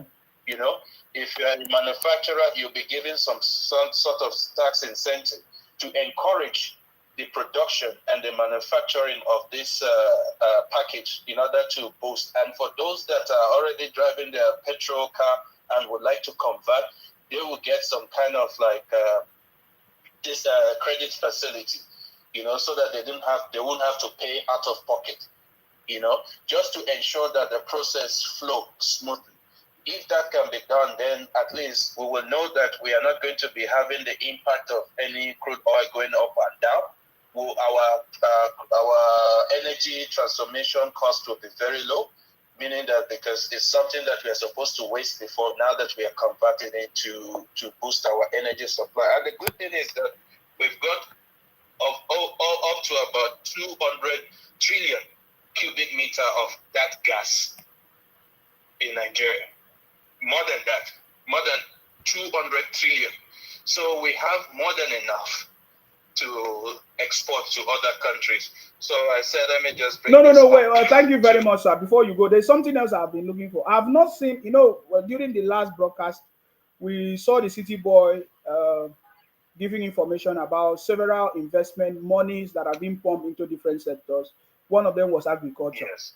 But we are not aware of the like is not met, is not yet open to the public. How people can access this, how people can begin to apply to get it. I don't know if I've missed that because it's not yet announced. When do you think the government is planning to announce? Is it after the portfolio been assigned to the ministers? Yes. I think it will be after the portfolio because it is the minister that will do the execution of this portfolio. The presidency is just to give like a summarized perspective of what they want to do. Yeah. But the minister will now break it down into pieces and how they are going to go about it. Yeah. And also, like, in order to add to what you just said, like there is an opportunity in the energy sector currently. Mm-hmm. You know, there are companies that might be interested in having like a filling station that will be supplying gas to the people. They can start working on this opportunity. If you want to be a supplier, this is the gap in the market. If you want to be a manufacturer, if you have an experience with the kit for converting from petrol to gas, this is an opportunity for you to be the first people that will start rolling out this system to the country. So these are the opportunities that Nigerians should also focus on, rather than waiting until somebody or foreigners will come and take that position. This is an opportunity for us to take advantage of, as the government is rolling out this new policy that will be to the benefit of the general public. Like even the generator also have that conversion too. People are converting their keke, nepa, people are converting their Okada to gas because it's cheaper. I hope we also put risk assessment in place. No, the risk assessment also has to be considered, but the benefit of it is that we will have a cleaner energy. The environment is environmentally friendly, and the world is also moving from the burning of the usual petrol, and they are thinking of electric cars. So we going into the gas, it's a first step, to a cleaner country. Yeah, I know it's a cleaner energy, but it's very inflammable kind of things, flammable substance. So we need risk assessment in place. Yeah. Anyways, thank you very much. That's in terms of the implementation, just like petrol also is flammable, but we need to put in the risk assessment to make sure that we protect ourselves in case of accident or anything. Thank you so much. Thank you very much, sir, for this. I don't know when you are going. Is it okay? I mean, we need a proper conversation because we are going to be starting a lot of things. We need a proper conversation. I said that to you earlier. So I don't know when you have a free time because we need to begin to talk to patriotic Nigerians that are ready to work with the government. We share our ideas and knowledge, and then train. We need to show them how to set up a business, open a business, register with the CAC, pay taxes, and then show them the process on how they can access this grant and things. Help them to grow and provide that mentorship and support and coaching for them to achieve success. I believe these are the kind of things I'm interested in, and I believe that there are so many Nigerians that are ready. They want to do it, but they don't know how to access it. They say, "Oh, if I don't know somebody, I can't get it." Do you believe that the City Boy will execute a transparent system that ordinary Nigerians can access these opportunities? I believe so. Yes. I believe so, and I know that will happen. And I want to commend what you said earlier regarding creating an enabling environment, getting people that will teach people how to do certain things. Yes. That's a very good patriotic move. Yes. And I wish people can actually come and learn from whatever or the opportunity you'll be providing for them. There is a lot outside of our country that we can do. Yes. We don't have to. Sometimes, most of the time, people wait for government to come and do everything. No, sometimes we need to ask ourselves, what can we do? Just like what you are doing, it's part of you doing something for your community. Yeah. So I hope that many Nigerians listening to us that have different ideas on how we can grow our economy, how we can contribute whatever we feel we can. Yeah. Whether you're an engineer, whether you're a businessman, whether you have an idea in IT or cybersecurity, whatever you can do to lift other people up. I think this is an opportunity. This is a forum. It's not about the political move. This is how we want to develop ourselves, grow our economy, develop our people, and increase job circulation within the country. So thank you, Nsima, for thank that. You. And whenever you need me, I will always be available. So God bless the Federal Republic of Nigeria. Thank you very much. God bless you too. Thank you, sir, for your contribution. I salute you. Okay. All right. I saw somebody that's trying to call. I will give that person a button. If you want to call now, please, the line is open now. You can call in and make your contribution. The line is open. You can call in and make it. I observed something. I have never seen any Southeast Biafra IPOP people call in to make any tangible contribution. They only abuse. On the comments, they only abuse. I salute you. Please go ahead. Good morning, Mr. Nsima. I salute you. Yeah, I appreciate your effort. I appreciate all what you are doing. You're welcome. And I thank the last caller. He has spoken well. He expressed the wishes of our president. And I still want to add one thing. All these noises we are hearing about, I think he has got a point whereby we need to call our government to go back to regional government. We cannot move forward with all this noise. A country of multi-ethnic nation cannot run a unity system of government. A country of over 200 million cannot run a central system of government. It's going to be wobbly. There are going to be people calling, cheating, all kind of things. It's going to be full detail with corruption, with inefficiency. The smaller is the best. If we go back to regional government that our forefathers will be running, before India go destroy it, all this progress we are calling for, it will bring competition, it will bring rapid development to nation. It will alleviate fear of Fulani is coming to our land because Fulani will stay in its own region. A country, even in UK here, as small as UK is about 6-something million people. They are running regional government. What it does, they do in Scotland. England doesn't care about it. They run their policy. They make their laws. The law of England is vastly different from the law of Scotland. Irish to run their government. I don't even know what's going on behind that. Wales is running their government based on how the cultural heritage of West people. We are completely different people. In India, they don't know something like leadership. Everybody wants to talk. But other tribes, they know what's called leaders. We are different people, for goodness sake. We cannot wobbly, drag people all along. We are culturally, ethically different of people. We have to respect our culture. We have to run a system that's compatible to who we are. 200 million people cannot run a unity system of government and make sure everybody's happy.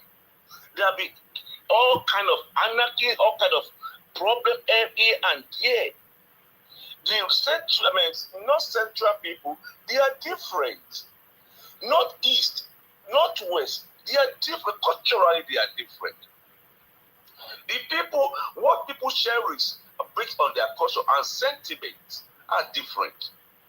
So we have to put those things into attention to make sure we call our leaders to please return back to regional government. All this propaganda, all those kind of those things, all this bitterness, hatred, and anger, we go down. Their people can focus on their leader in their region. They will not be looking. We want a central government be holding all this security and foreign policies. We are regional government. Handle economic development of their region, their people development. That's the best system for Nigeria. Even India, they are running regional government. Even Australia, they are running regional government. Even Canada, they are running regional government. I see no reason why we cannot go to regional government. We are not the same. Don't let us lie to ourselves. Some people doesn't believe in leadership. They believe everybody's a leader. where some people believe in leadership. So there are two different things here. So everybody can run the way they want to run their destiny based on who they are. I pray that until we go to this part, we continue preaching about the God. We continue shouting, and these people continue disturbing us. Because if we run this government, they will stay in their region. We develop Abuja, we develop Lagos. There won't be need like that. Because every region will base their own law based on, they can still move around, but the law of region will reflect who own that region. And if you come to any region, you subscribe to the law of that region. Security will be so strong if you go back to regional government. All this wobbling, pick and miss, is not going to help us. It's not going to help us. All this iPod, they run their propaganda throughout Buhari regime. They are used to that. Now, when Tinubu came on power now, you started, anybody that came to power, they want to deflate the energy of that government. The best for Nigeria, for my country, is to go back to regional government. We are different. We shouldn't lie about it. The Calabar people are different from Yoruba people. Their cultural heritage, their religion, their forefather, their ancestral belief are different. We cannot force them to be like Yorubas. We cannot force the Edo people to be like Hausa people. We cannot force Hausa people to subscribe to what Yoruba or Igbo subscribe to. It's not going to work. It's going to cause anarchy.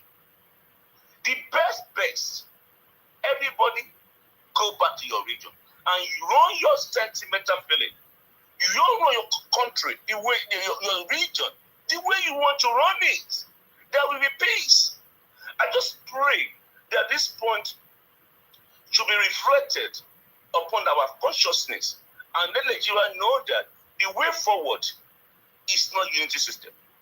The way forward for Nigerian nation, 200 people, 200 million people forward is regional government. Thank you, my No, sorry, sir, before you go, sir. Sorry, sir, please. We have been planning to run a session, maybe every Saturday or every Friday, a specific time. So please, sir, I will be coming to you to find out a time that we can dedicate to be talking about maybe the benefit of regional government, looking at using case studies like the UK, the Canada, and other places that are running a regional government that they don't even have up to the number of people that we have, but they are running the population. So please, sir, when is your availability? I'll come to your inbox so that we tell us, because we want to have a specific program, and then we are going to be inviting other people who support your idea of regional government, because I think that is the best, because there are some people that are reaping from the system. And for me, I don't think I accept. Please, I will come to your inbox, or I don't know if you're on WhatsApp or anything, so I will reach out to you so I can fix a date at a specific time so that people will know that during this time we are discussing about regional government and its importance. Please. I'm in, my brother. Okay. Anything that can make progress for my country, that's my hopes. Okay. Today my mother gave back to me. Okay, sir. That I must respect my ancestral land. Yes. I must work toward development. I must contribute in little quota to the benefit, because I'm not going to be selfish. I'm totally in. The pain is getting too much. So just inbox. I'm on WhatsApp. I might even WhatsApp you. Okay, sir. Regional government is the way. All this Fulani is coming, Kini is coming, we want to, you will stop. Yes. Because we use what you have to betterment of, some people they are not contributing to the national allocation, and we will stop. You eat what you have. You eat what you have. Cheating, all those kind of corruption will go down. And the attention to the central will divert to your regional government. There can be holistic development in every region. You can be able to manage your leadership perfectly well than having the bamboozle leaders. They're having the so-called machinery that's inefficiency, that's allow corruption, allow people lying and beating and talking all sorts of things, allow people to deflect their attention for bigger ball. So I think it's high time for Nigerian people to think about regional government. To everybody, so the traders can do their trades perfectly well in 5 plots. If they go to any other plot, any other region, They will subscribe to the rules, even taxation in that region. Even the respect of their culture, of their people. There's not be disabuse. The respect of everybody ancestral land. If you go to Igala land, if you go to Ibira land, if you go to Kogi land, you respect their authority there. You respect their custom at every state. Custom are people. Custom are people. You cannot force your own way of life on other people's way of life. It's not acceptable. It cannot work. It's going to cause friction in the system. So it's high time Nigerian people to shout with their leader to go back to regional government. 200 million people is too much to run central system of government. Everybody, because you cannot look where the problem is lie. It is so focused, so focused. So this issue of people coming en masse from their region to that region to participate on that region allocation, whereby their whole region, the allocation is being useless and being taken to individual pocket. We stop. Because every region we put preventive measure in places. They are in Nigeria, they put preventive measure in places to protect their people, to protect their lifestyle, to protect their cultural heritage, to protect unknowing government, to protect IPOD, to protect kidnapper, to protect Fulani invasion, to protect any unforeseen problem. But sir, all these things that you mentioned now can still be done now. No, because the system is so big. It's so big. But we have states. Yeah, they've diverted their attention to the central. So they are not looking inward. Everybody is shouting, crying like a crying baby to the central government. Like taking a bull to the Abuja. Everybody is going to Abuja. It shouldn't be to going to Abuja. It should be to go to your regional head of regional secretariats to solve your problem. We do things macro level to our effective system. You don't appropriate all power to central. You cannot build an house on one foundation. You build an house on multiple foundations to make it to be strong. You cannot run a system that takes life of over 200 million people with one foundation. It cannot work. We're just going to be wobbling around. The program will be disturbed. We're going to be crying up and down. Where we should make sure you delegate power. You structure it macro level. You make it more efficient. Even in the company, the way we work in the company, we delegate offices. We delegate assignments. We delegate people. Even in NHS and anything, we don't centralize things. I want to have maximum efficiency. It cannot work. All this so-called problem we are having because we are running unity system. That's why people disabuse people, insult people, talking unnecessary to people because they believe it's all about center. Whereas we are not the same. We are not the same because my sentiment as Yoruba man is different from Indigo sentiment. Indigo are business oriented. Yoruba is not like that. So they can focus on that kind of their strengths and develop their region. You cannot flaunt your strength to us. We are not lousy like Indigo. Indigo are lousy. We are not compliant like Indigo. Indigo are compliant. That's their custom. We cannot change people. People are people. People have to live their way of life. So we have to give them everybody their region. They do whatever they want to do, their drama in their region and be happy. Hausa people, they like their Muslim, their religion, they are conservative people. You cannot force them to be. But do you think that the Igbos have a right to ask for Biafra? They don't know. No. They don't need Biafra. Because there's something called Biafra. They are just trying to use that Biafra to disrupt the system, to make a noise, to agitate, to shut down everybody. We all know they don't have proof. That's called Biafra. Because Biafra is not, if they ask for Igbo state, I can understand. In Bibio, it is from Ijaw people. The Ijaw cultural heritage are different from a Bibio. And likewise the Igbos. Their setting, their passion is completely different. Woman be a member cultural way of life. So there's nothing like everybody. We are multi-ethnic nation in Nigeria. And though people are different from Yoruba people, we cannot force them to be like Yorubas. They have their culture, they have their beliefs. We are multi-ethnic nation in Nigeria. We have over 300 tribes in Nigeria. So my brother, there's nothing called Biafra. Biafra is a business venture. Biafra have been going on for over 50 years as a heart. What have they achieved from the destruction and killing of their people? But dragging themselves backwards more. Look at the fight club they have. It's no more land. Everybody running away for their life. They are trying for investment.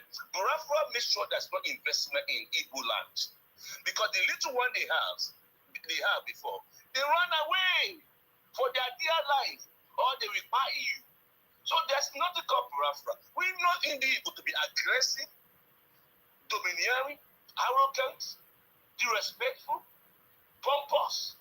Yes, that's what they are. We cannot change them, for goodness sake. You cannot change them. They're not going to be like that. But if they have their region, they can do their drama among themselves. We have 6 regions, as I know. We are South-South. We have the Southeast. We have Southwest. We have Northeast, North Central, and Northeast in Nigeria. Everybody can do their own drama based on sentimental feeling, based on cultural heritage, based on their belief. So you cannot want two people together and want to run a central system and want to have peace. All kind of anarchy will be coming up from England, and if you solve one, another one will come from no one. But I remember here back, we are talking about this 9 data problem during the President Yadra.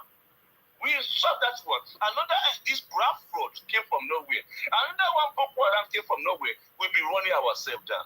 We need to go back to regional government. There will be this problem will be so macro solved. People will solve, some people in their region, their problem are solved by their kings. It doesn't need government to be involved. But I know in my 5 plots, my brother in the East, they don't believe in king. Everybody is king. But we believe in king. You cannot force your sentiment, your cultural heritage on we. We don't want that. We respect elders. You don't respect elders. You cannot force it on people that respect elders. So regional government is the way forward. All this graft fraud doesn't exist because they don't have land. That's not called graft fraud. The Ijaw people are completely different from Igbo. The Kenya people are different from Igbo. You might drag them. Everybody know where it belongs to. The Calabar people, Ibibio people, they have their ancestors, they have their belief, they have their goals, they have their origin. They know where you're going to. They are different. You cannot force people to be you. They must cannot be you. So Biafra doesn't exist anywhere. Biafra have been used as money making, power grab. All this year from Ojukwu right today. This more about machinery to grab power. This time around, they're trying to use Biafra to grab power. And they confronted the biggest smartest politician, but the Bola Ahmed Tinubu. And they got bankrupt. They used Biafra. PDP used Biafra to snatch power from APC. And unfortunately, that Biafra bankrupted. They are crying.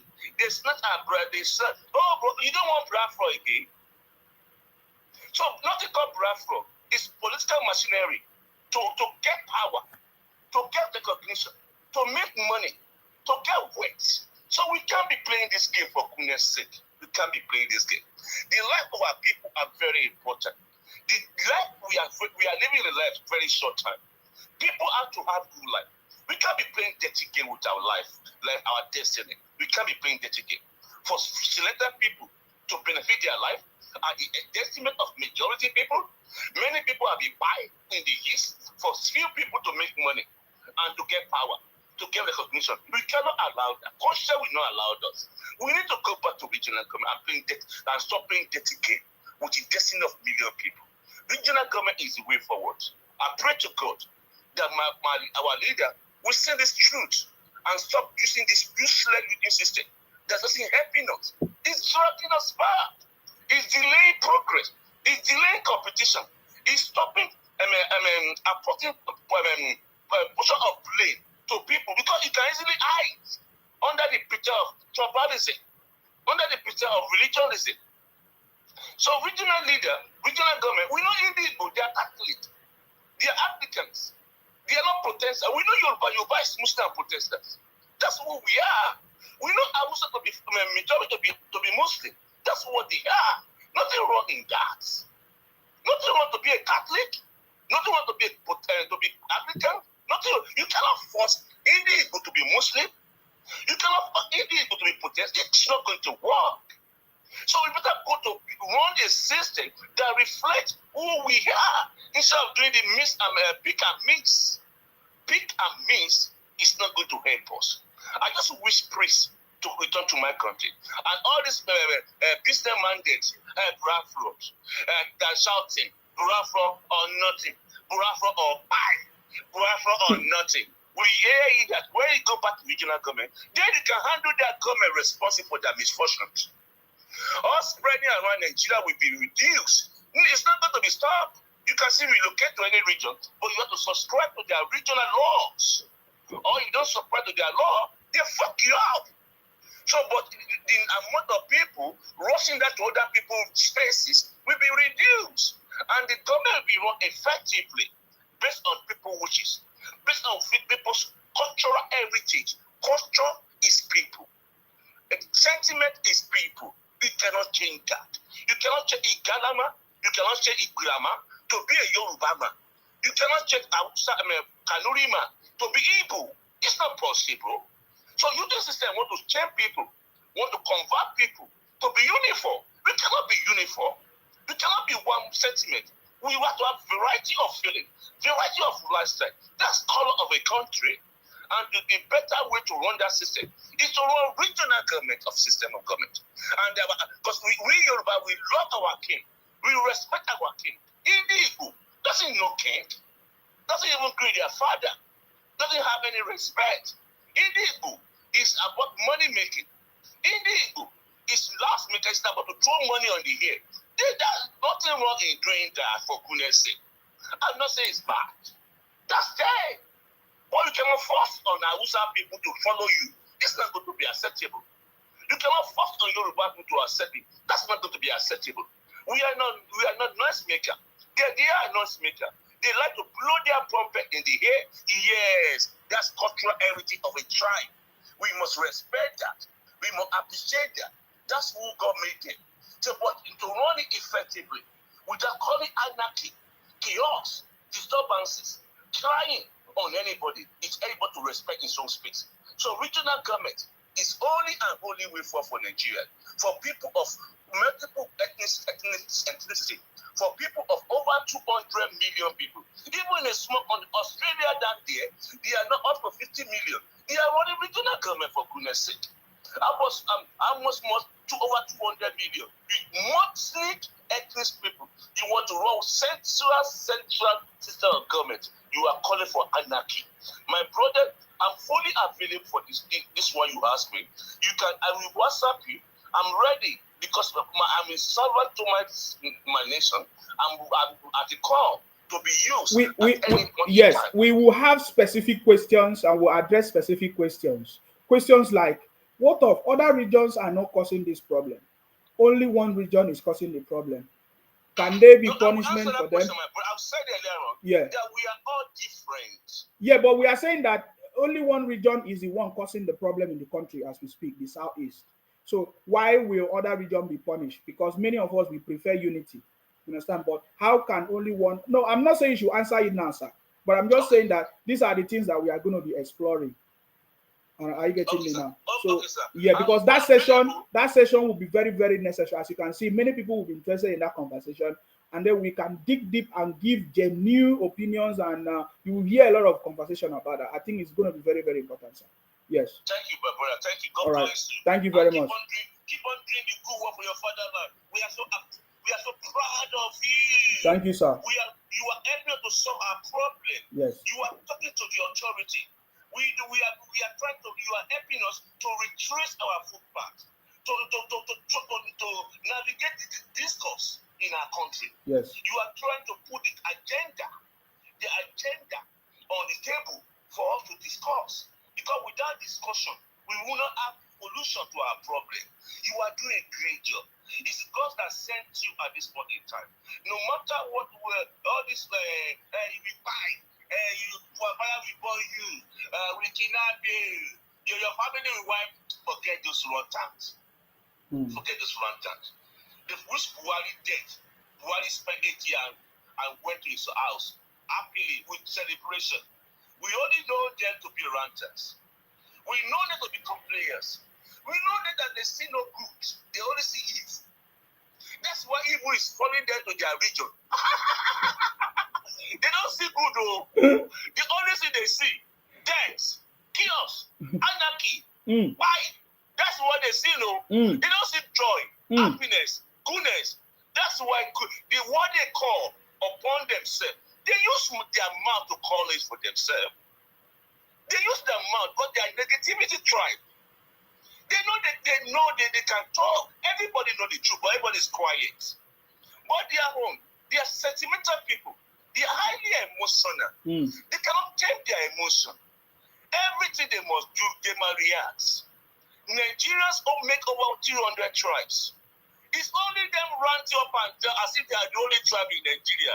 As if they are the ones God says come and take care of Nigeria. How shameful tribe. How shameful tribe. They cannot tame that. They thought they are strong. If you are strong, you don't express emotional feeling. You behave tough. You don't run. You don't wish people dead. You allow people to voice their mind. But illegal. Hey, they don't want you to talk to. If you talk, you don't follow illegal. Now, bye. You're going to buy. You're going to buy. You don't follow us. You will buy. I said, which world these people are living into?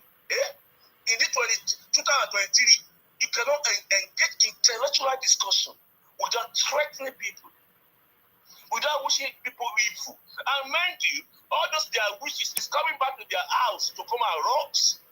How many people they buy? They buy Inami can buy thousands of people. They take them, they rape them, they fight them. But the amount of people they buy in other people, the highest is illegal. Everybody run away. Their houses, their region desolated.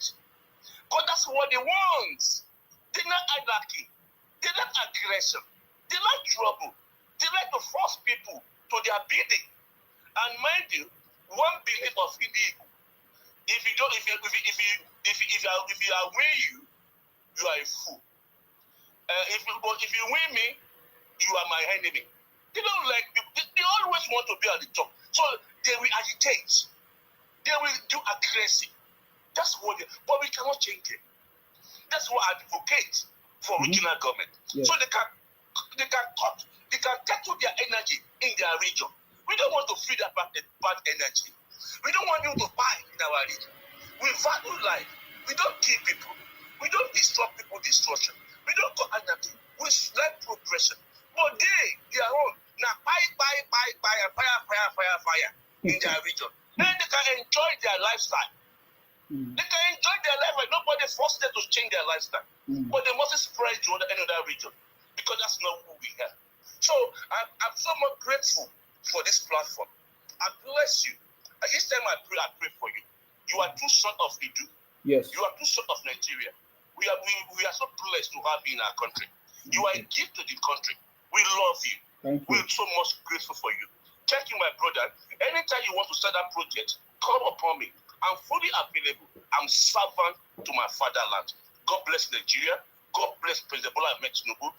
Every agent of destruction, every agent of buy,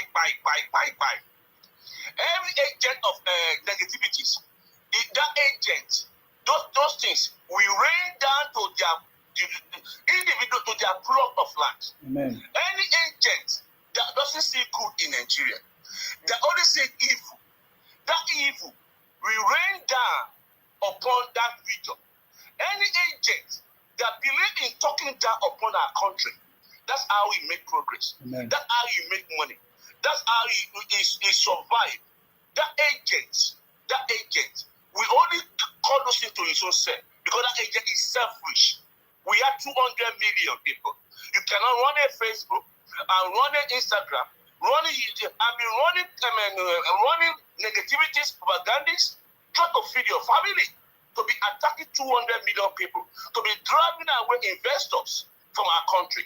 We cannot allow that kind of rubbish because you are selfish, you are myopic, you are one self-centered. We cannot give you that kind of opportunity because the life of people are very important. Other people must breathe. It's not only you that must only have food on your table. It's not only you that must run money to make yourself. You are so selfish. You can do that in your 5 block. So I pray to Almighty God, anybody that wish evil on Nigeria, even will follow that family and ruin them.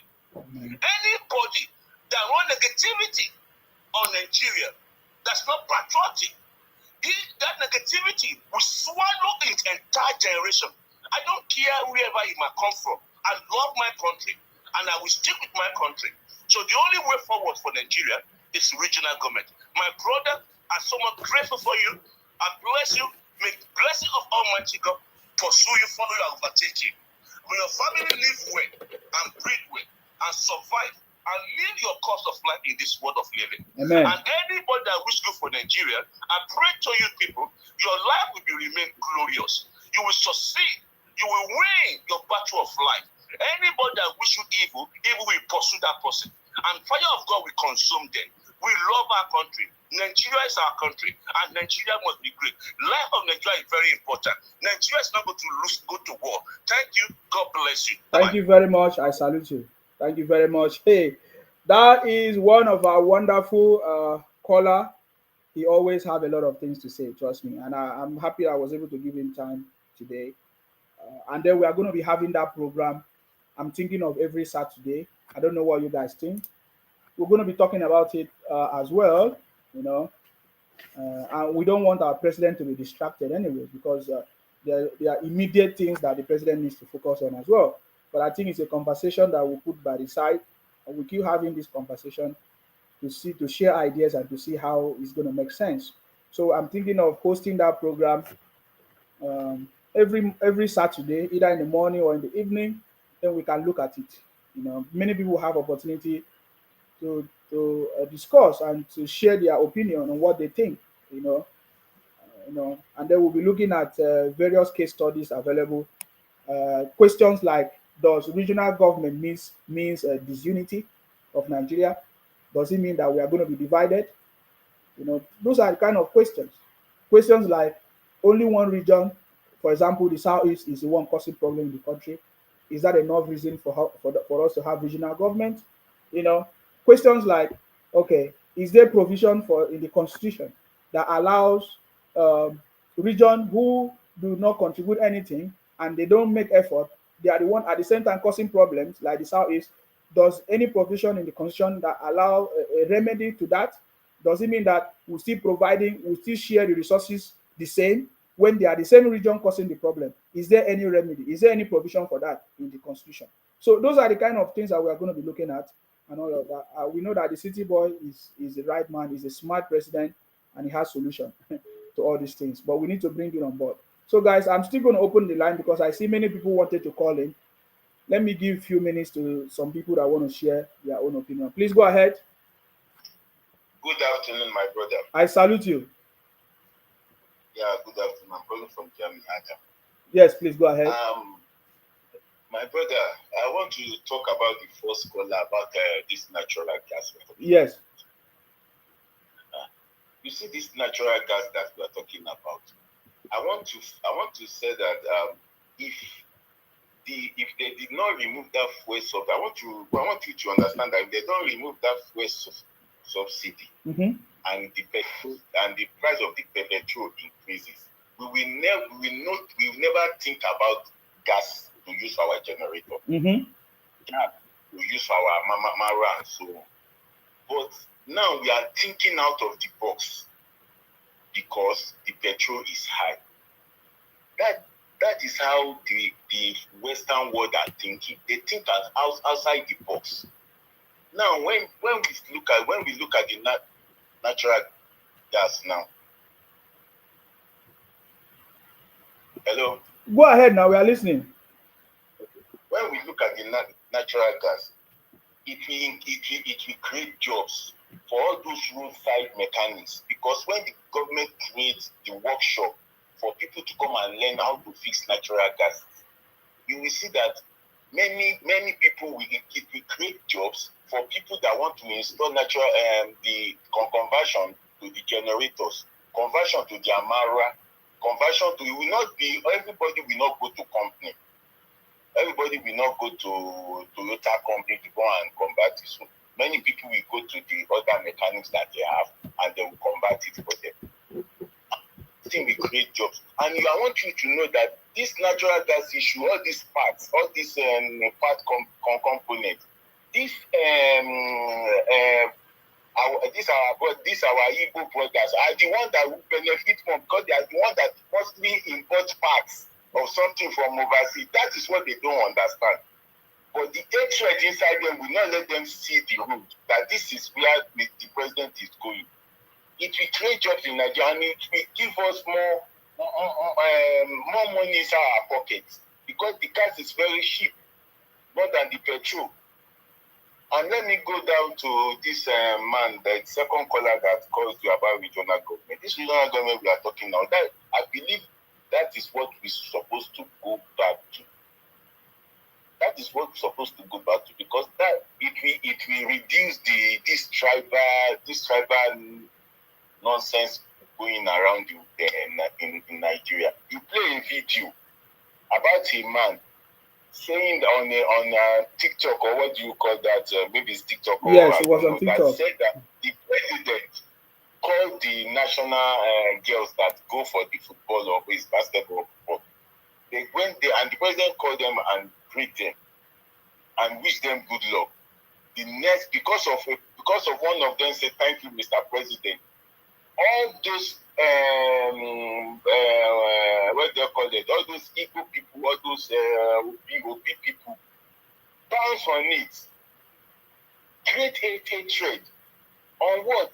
This is since the time I've been saying that they are voting in Nigeria, since the time of my day, when I know that they are voting in Nigeria, I've not seen this type of election before. Because this type of election, I've not seen it before. What I know that when we finish our election in a month or 1.5, everybody have forget about it and move on the next 4 years. But this one, anytime that there's this Igbo people in anything, everything will be catastrophic. They will make sure that they want to put all their effort, they want to take everything by force, take everything as they want, and which is wrong. If we go back to our regional government, everybody will be on his own. Like I don't say when you won't go to other states or other regions, but you will maintain the rules and the law of that region. So when you are in your region, the president will just be the president will just be the center for just security and just the security and other little things. Everybody will hold their leader responsible, not this hatred, this religious bigot or whatever will reduce. As the first caller, the second caller says that the Hausas, they are Muslims. Most of them, 95% of the Hausas are Muslims. Their culture is different from the south side. The south side culture is different from southeast, and the people, the southwest, their culture are different, because we respect our obas. We respect the other regions, but I know that the only Igbo that don't respect their leaders, they don't have leaders. They don't believe in that, so they will just anybody that they choose on their own, we rule them.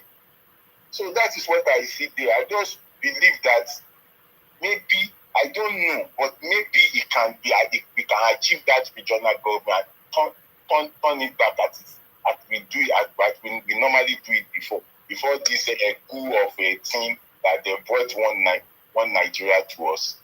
So, Mr. Sima, thank you very much. Your message is going far. very far, very, very far. Your message is going far because of you. Many things, because of this your program, many things has been corrected. Because it's the time of that election, and in fact, you open some people eyes. Based on some people, many people eyes. You open many people eyes. So, Mr. Sima, I'm very grateful for this your program.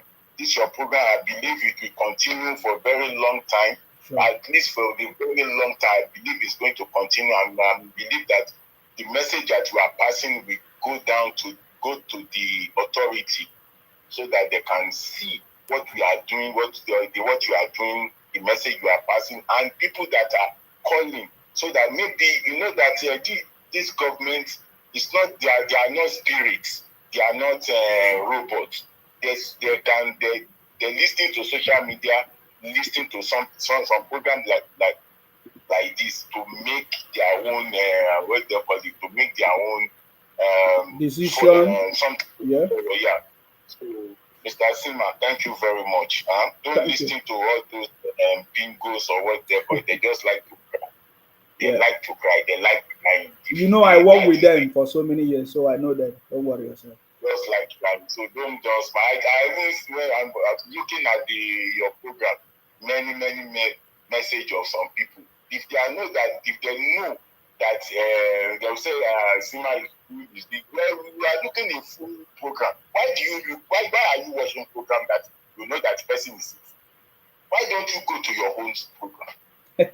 So I don't understand. They will curse you. They will be cursing you on your program. On your own program, it's not their own program. On your own show. Why, if they know that they are not okay with your show, let them go. Some people will say you don't have followers. Is it followers that the Obi has more than followers more than Tinubu? And it's number third.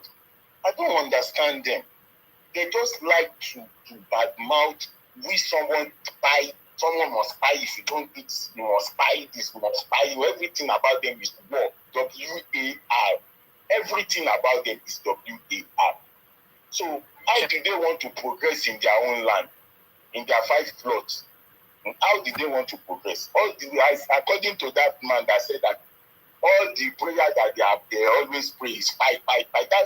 That is why the fight is happening in their own region. They almost run away. All of them are running away in that region now. You go to some village now, there's nothing more than you just see ghost. Ghost village is going on in their own 5 plots now. And going to another country and another state. And now they are creating more security threats in Lagos, in Akwa Ibom, in everywhere they are creating so many security threats now because they are coming. Before they are coming in numbers. Now they are coming in hundreds, thousands now to other states because their state is not producing any economic value.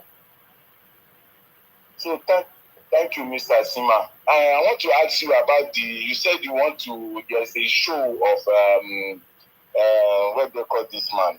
Wounded civilian, yeah? Villa. What time? So that maybe... it should be 7 p.m. Nigerian time, today. 7 p.m. Nigerian time. 12th of August. Okay, p.m. Yes. p.m. Okay. So I believe you are going to link it with this. Yeah, hopefully, yes. Right? When I understand how it's going to be done, I will link it or I will pass the message for everybody to know how to access, the broadcast. Thank you. Okay, thank you very much, Mr. Sima. God bless you. Thank you very much. God bless you as well. I'm so much happy that I was able to take your call. Thank you very much, sir. All right. Okay, guys. I think we have done justice to this. I don't know if Ola is still here. Ola, are you still here? Ola, are you still here? I'm sorry, I couldn't give you much time. Ola, are you still here? Okay. Oh, all right. Hello. Hello, my brother. Hello, my brother. Good morning. I salute you. Yeah. Thank you for all the good job you've been doing. May Almighty God help you. Yeah. You're welcome. Hold on.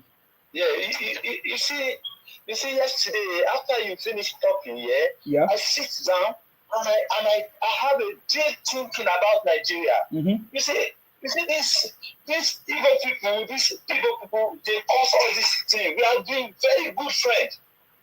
You see, all my childhood, I live in Surulere. Mm-hmm. All my childhood friends, they are all Igbo. I go to their house and sleep. They come to my house and sleep. All this thing, where has it gone? Now, where is all this thing gone?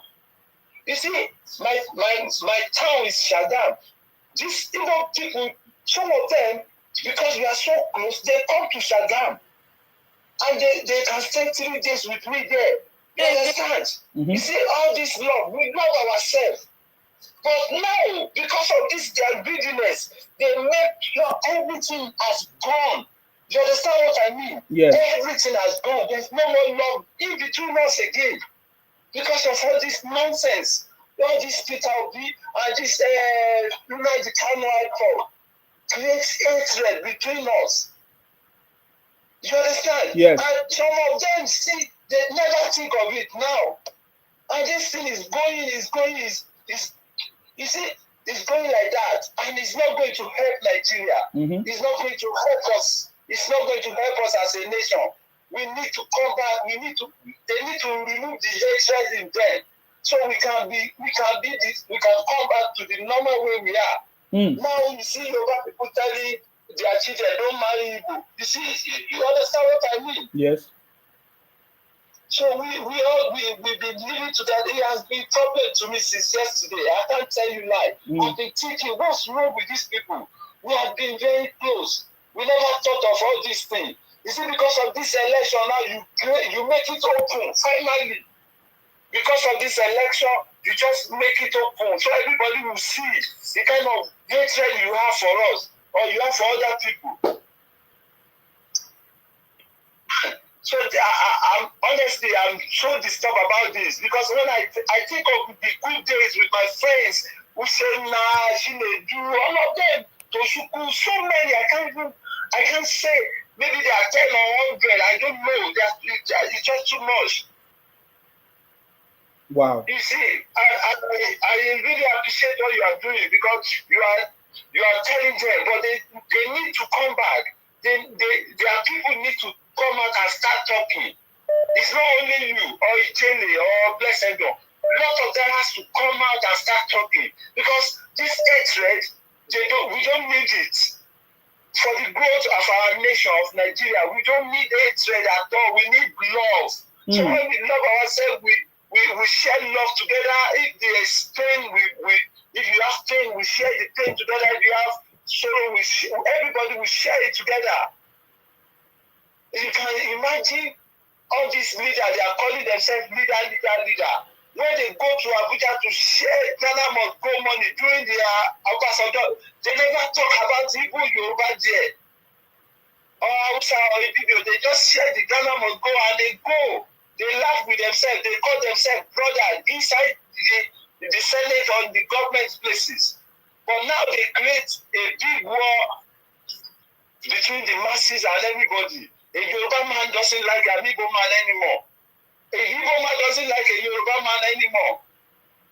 We know that these people, they need to change their mentality. Their leader need to come out and start talking to them. So they will know that this is right and this is wrong. Okay. Do you think that will be possible anytime soon? I don't think so, but I pray for Baba Tinubu to help us. You understand? To help us. I know it's the government, they can try to do like what you said yesterday, that they need a lot of reorientation. Yes. You said it yesterday. So maybe their state governor, they should just start on this thing. And they should invite people to come to their states. And they should stop all this criminality, killing people. Because you are killing people, you are killing yourself. Why me? When I see you killing an Igbo man, and I will come leave Lagos and be coming there. So you agree that Obi is the cause of these ethnic problems today? Yes. Obi, no, the problem is there before, but Obi now finalize everything, open it up. Okay. You understand? Yeah. So Obi helped to escalate the silence tribal differences that has been there for a long time. Exactly. You know, all this Ojukwu now, they can't know with. People still manage it. You understand what I mean? Yes. People still manage it. We still live between ourselves. Some people like us that we live in Lagos, we grew up in Lagos with them. We don't think about it. When Obi now came, you can see what they did. They now go and bring one stupid Chinedu out. So now start saying Lagos is no man's land. That was when now everything now escalated to the. You understand what I mean? Yes. So everybody now like cat and dog. You understand? Yes. We don't need it. When we are building a nation like Nigeria now, Baba Tinubu is trying his best. Look at them. They still criticize this man. Appreciate him for 1 minute. And they know the right thing. They know what he's doing is good. But that's why they know they will not say it. Because they want him down every day. We still want our nation down. Maybe the government should try. If they don't want to be in Nigeria anymore, they should let them go. And maybe then they should move away from all these states. And they should go to their own. But if they want us to reconcile, they should let Baba Tinubu do everything. And we should create love between ourselves. I love Igbo people. I can't lie. I have feelings for them. Wow. So, Avi, do you marry Igbo? No! You don't understand. Okay, let me tell you something. In my secondary school, I have 5 friends. We are 5. We work together. 3 of them are Igbo guys. It's only 2. We are Yoruba. We grew up together. I can go to their mom's place and eat. They can come to my house and sleep. We don't have. But me, I can't take it again now. It's becoming a pain into me. All my Igbo friends, I can't talk to them the way I'm not free to talk to them again. I'm not free. Like my instinct will tell me these people will hate you. You understand? So that's what is really giving me an emotional trauma. I want them to think, to rethink, and their leader to do something about this thing. We should know our boundaries. Everybody should know this is Lagos, this is Yoruba land, this is Akwa Ibom, this is Calabar, this is, you understand? Know the people, everybody, we live in harmony. Then our nation will grow fast. Yes. We will grow fast. But it's then they think about money. The first time they start this thing, they start in 1966, the first school. You leave your state and come to Western region and kill all the leader there. You go to the north and kill all the leader there. You understand? No matter how, you didn't kill a bird in your place. And you say the politicians are corrupt, that's why you came to take over. And now we knew in 12 hours after killing all those people, you changed the constitution. And you brought it out, Nigeria is non-negotiable. And now you are the one shouting, you want to go. So do you think that Obi needs to be arrested or tamed or punished for the escalation he caused? Obi needs to be jailed for life imprisonment. If they want Nigeria to be good, they should just arrest Obi and lock him up. Obi go to court without any evidence, and Chimamanda, all of them is following him because Obi said he won the election. You did not win it. You did not win 1 million in the north, and you are saying you won the election in Nigeria. How is that possible? People know that Obi never won this election. When this Kanayo came out and he started using his mouth to talk nonsense. Said the Igbo in Lagos, say in Lagos you are 3 billion there, you vote in Lagos for 3 billion, you in Kaduna you are 100 million, you vote on 100 million. How is the Igbo more than all the Nigerians? No way. Yeah, their strategy was busted. One of the strategy was for Obi was told that if you win Lagos and Abuja, you become the president of Nigeria. Another strategy was to do sit at home in the southeast so that they can reap in the southeast, and then all of them move to every part of the country so that they can influence the results of the election. You see, let me tell you, my brother, you see, this thing is the same thing. These people are causing that's the way they scatter Nigeria. We love ourselves before. It's because of all this, their greediness that made them to do the first coup. Everybody is in their own region, but you can go to Lagos, you can work, your government, everybody go everywhere and work. That's fine. But that time we are practicing regional government. And everybody is just doing the thing the way it was then. But this their greediness, it made them to cancel that regional government because they want to rule over everybody. You know, the whole southeastern region, the first time, the way the Niger Delta people, these Igbo people, they are tormenting them a lot. That's why they said no. That's why Adakabo came out and they said they are fighting for Niger Delta region. Yes, the Igbos have always been tormenting all of us in the Niger Delta, in the south side area, for a very long time. Ojugu threatened Adakaboro, all those things. That they have always wanted to dominate us in the Niger Delta. Yes, but they don't need it. We are all one. Yes. We are all one in the front of Almighty God. The God that create us equal. But don't be saying you have sense more than Yoruba, you have sense more than Hausa, you have sense more than the BPO or anybody. You don't have sense more than anybody. You don't have sense more than anybody. We are all equal. A man is a man, a woman is a woman.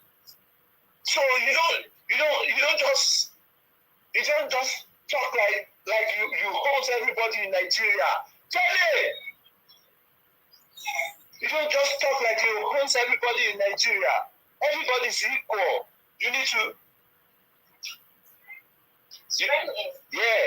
So you need to. I don't know what we can do, because for a citywide movement, we need to do something. We need to do something to bring out love. So we can start from the beginning. I don't mind.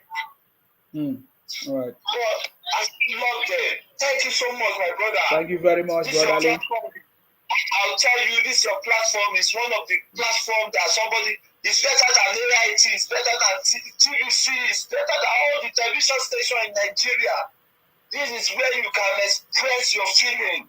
Nigeria will come out and talk. But these people, when they come, they start abusing you for what? You did nothing today. You are saying the truth. And the truth will always prevail, no matter how. Sure. Thank you, sir, for your contribution. I appreciate it. Thank you. Yeah, you're welcome, my brother. Thank you. May God bless you. Amen. God bless you too. Hello, sir. Good morning. Yes, sir. Good morning. How are you, sir? I'm very good, sir. Thank you very much. Yourself? Yeah, I'm fine. I have a little contribution before I clock in. Okay. You see, my brother, it is time. We don't have to deceive or convince ourselves about what's going on in Nigeria. Yes. Nigeria of yesterday is different from Nigeria of today. Okay. In those days, we value our culture and tradition. Nowadays, the new generation social media have already destroyed everything. We are no longer value elders, culture, tradition anymore. It's all about it all. Just a great content, viral videos. Destroy our culture and our present. You know, it's going to be hard. The the Nigerian unity love is no more there again, my brother. Don't let us deceive ourselves. The best thing is to have the regional system of government to control all this hatred. Akwa Ibom produced the highest crude oil, over 500,000. And the southeast, and the southeast and southwest, they don't produce up to 150. Just look at that. It's like some states are producing everything to sustain Nigeria, and they are suffering. If we have a regional system of government, maybe 60% of that crude oil will go to the state. And Akwa Ibom, at least when you guys have the regional system of government of this southern Nigeria, South Nigeria, I don't know what they will call it, yes. South Nigeria, you can take maybe the premier from that place will say, okay, let's turn Port Harcourt to commercial city. Akwa Ibom, maybe they will turn it to refinery state. Bayelsa, where is Calabar? Rivers, right? No, Calabar is different. Calabar is Cross Rivers. Yes. Okay, maybe Cross River. They have already attached to the tourism. So maybe they will turn the whole state to Disneyland. So this will bring more development to each region. So you can implement a law that will guide you people, guide your culture, control your people. And even though within the Yoruba, we have our own issue within ourselves. But through the regional system of government, we can have a meeting within ourselves. I think we need to go back to confirm what can we do to stop all this hatred. I know that we have over 300 ethnic groups in Nigeria. It is only one that's giving us headache. But that one region, that one tribe, they make too much noise than all the other tribes. So if we can go to confirm, it will help to develop each region. I remember during our own then, Yoruba people are the one that first have TV station in either West Africa or in Africa.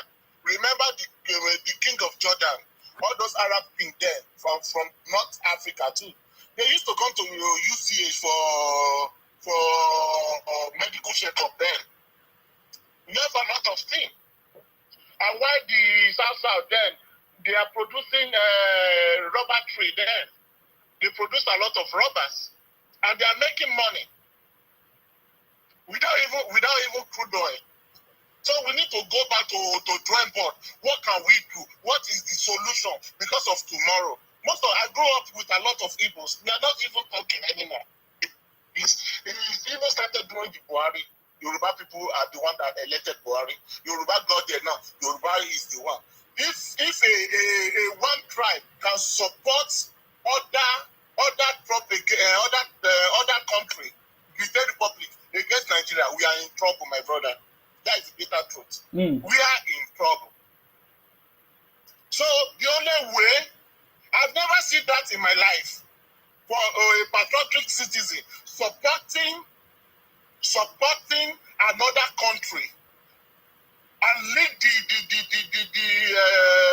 certified document of a military to other country. Bro, we are in big mess, big trouble. The way Tinubu was doing, I understand that there's a case in court. That is why he don't want to take action until they finalize everything at the court. Then they will know who is Tinubu. But it is better now, we go back to drawing board, go back to confirm. What can we do to stop this nonsense? Because it may lead to civil war at the end of the day. Because we are saying that, it will not happen. It may happen at the end of the day. Because Akwa Ibom don't want to tolerate all this nonsense anymore. I don't want to accept this nonsense, tolerate this nonsense anymore. Yoruba, other tribes, they are tired. You can hear that a lot of people are saying that, let them go, let them go, let them go. But if you agitate someone to one level, they will face you at the end of the day. And these people, they are so moron, so have a shallow thinking that they spread all over Nigeria. If Wahala was today, there are people are the ones that are going to suffer it. Where do you want to pass? You must pass through already now. If you are coming from Lagos, you must pass through Benin now. So how do you want to escape? You must pass through Lokoja Bridge now. But they are just provoking people left and right. And people don't want to take it anymore. The sensible one among them, so-called leader, and it is very shameful that they don't have leaders. That is the problem now. No single leader among them.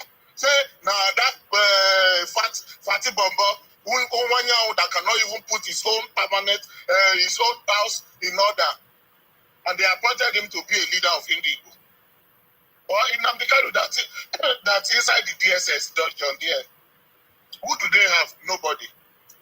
Igbo believe in someone that has money to be a leader. And they don't even give respect to such person or give the power to such person. In as well, you can throw bill of money up, you are Odogu.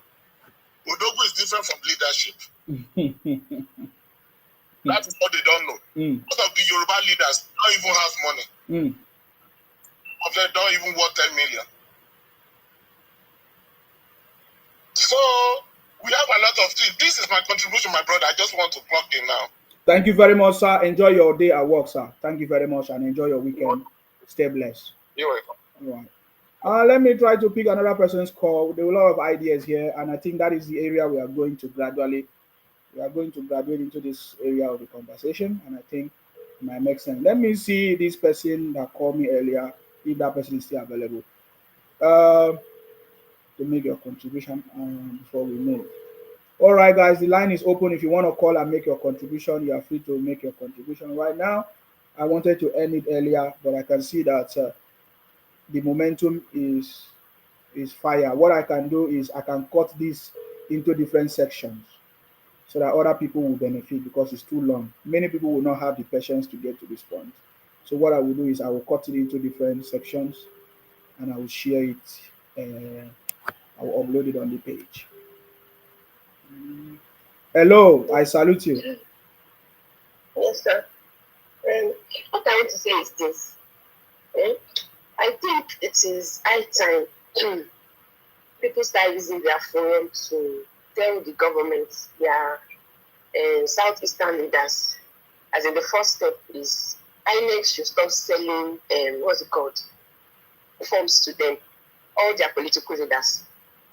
Do you understand? Because like what the last caller said, how could a particular tribe be supporting another country against your own country? And you expect other tribes to vote for anybody from your region when you come out that you want to be president of the country. It is, hello? Yeah, we are listening. Go ahead. It is easy for them to sabotage the country.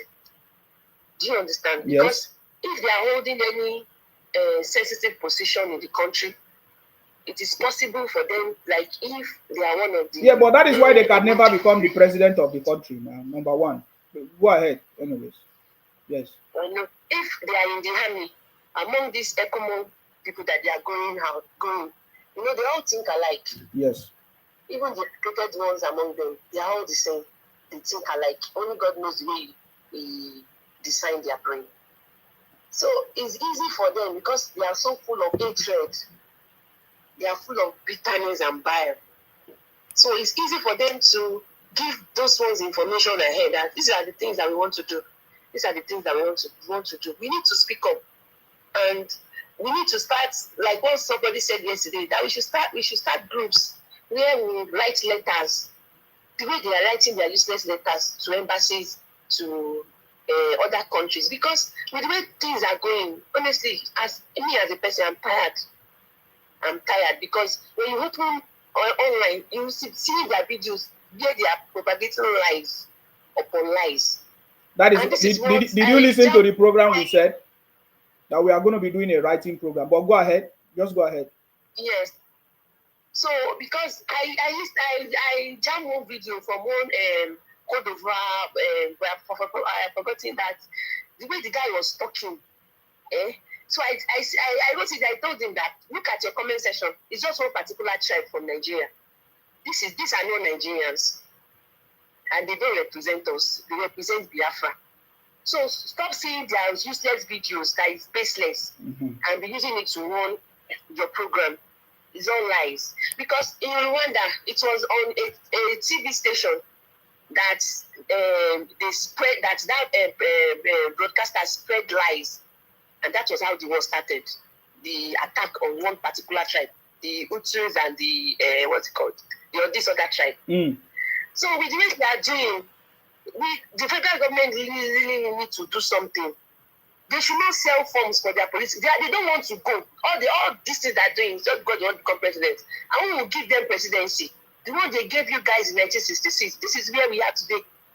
You remove regional governments just because you want to take advantage of every other tribe.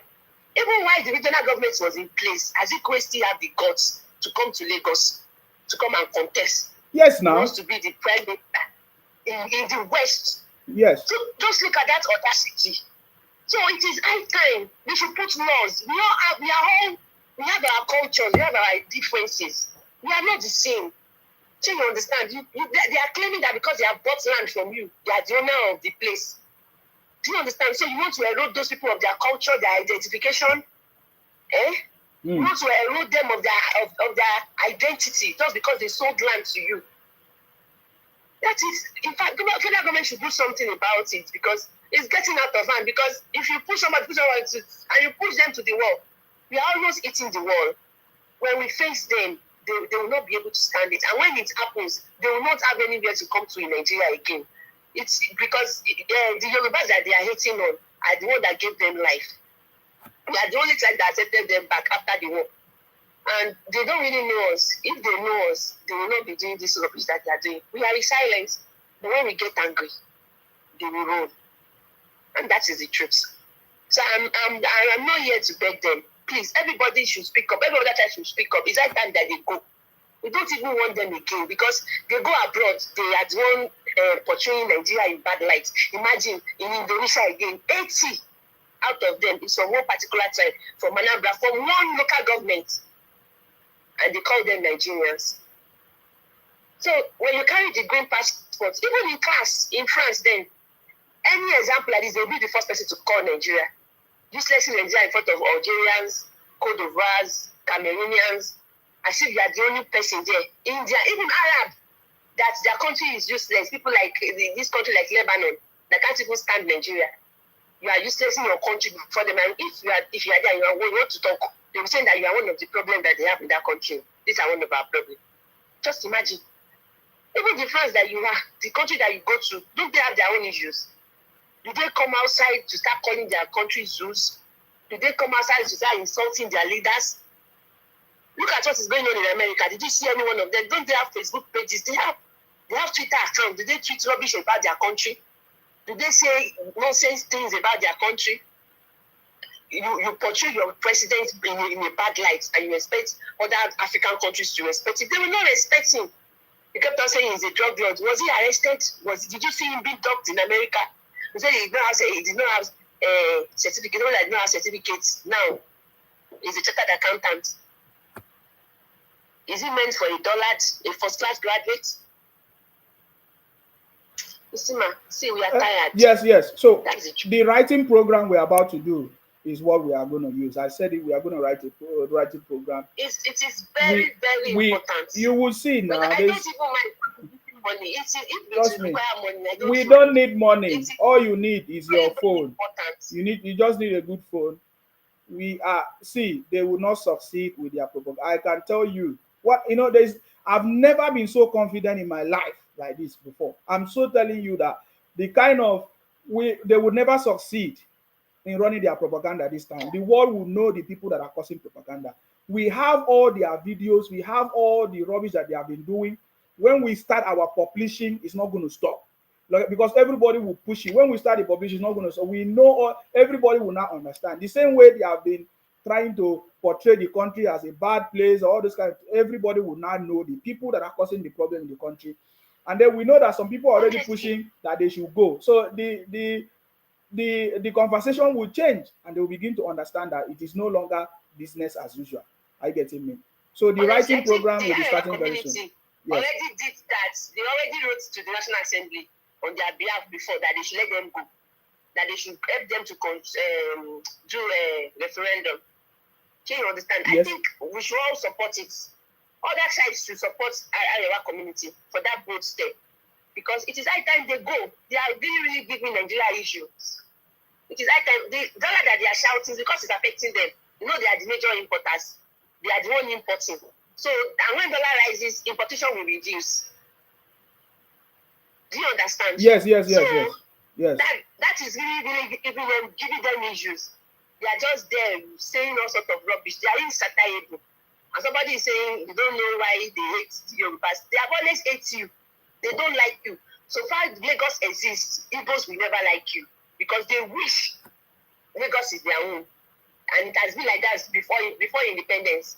That is why Azikiwe did what he did then. They want to use the corny way to get Lagos from you. And that is why Ojukwu also wanted to capture Lagos. So far Lagos exists. So far the West still exists. So far you have water. Igbos will not like you. They hate you with passion. Yorubas should let that sink into their head. They don't like you. They don't like you from time immemorial, because you have what they don't have. And they are not always happy because you are progressing. Because look at the election in Lagos. If somebody that has people with sense, we say they want to support Ladebo. Somebody that the only thing he has in his portfolio is MIT. He never managed anything in his life. On Channels TV, they ask him that can he point to anywhere in Lagos, in Nigeria, where they can see the design of what he has designed as an architect. The guy has not even designed one single project. And since he did not win a governorship, there's nothing else he can do. Because we have not seen any achievement, nothing else. Yes. No achievement, nothing. He has never managed anything except his wife. Oh, okay. That he has managed. Wow. That's the person you want to hand over a cosmopolitan state to, a state like Lagos. So if they really believe that he can do it, and they are not tribalistic, we Yorubas, we are tribal bigots. We have a lot of names. We are Ofe Manu, we are Owambe. In fact, the names that they've given us is uncountable. So since they believe in him, they should give him tickets in the list. The turnaround that guy can do, they should at least give it to him so that he can turn East around. Wow. So that's my contribution. Thank you very much for this wonderful contribution from one of our queens. We salute you. Thank you very much. All right, guys. You can see that the contribution is making a lot of sense. Let me try this one. I'm going to cut these sections out because I think it's a lot. People cannot get here. This is almost 4 hours broadcast today. I don't think people will be able to have patience to get to this part. So I'll cut it into different sections and I will share it. It might not be immediately, but I think the conversation makes sense.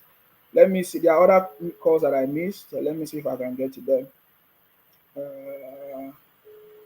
Okay, they are not available, guys. It's been a wonderful conversation today. You see, there's something I want to say. You see, we are in the UK here. When you hear about the UK, you are like, oh, everything is okay. My brother, everything is not okay. In the UK, they have the hospitals. So they have hospitals, they have the government, they have the system, they have the money.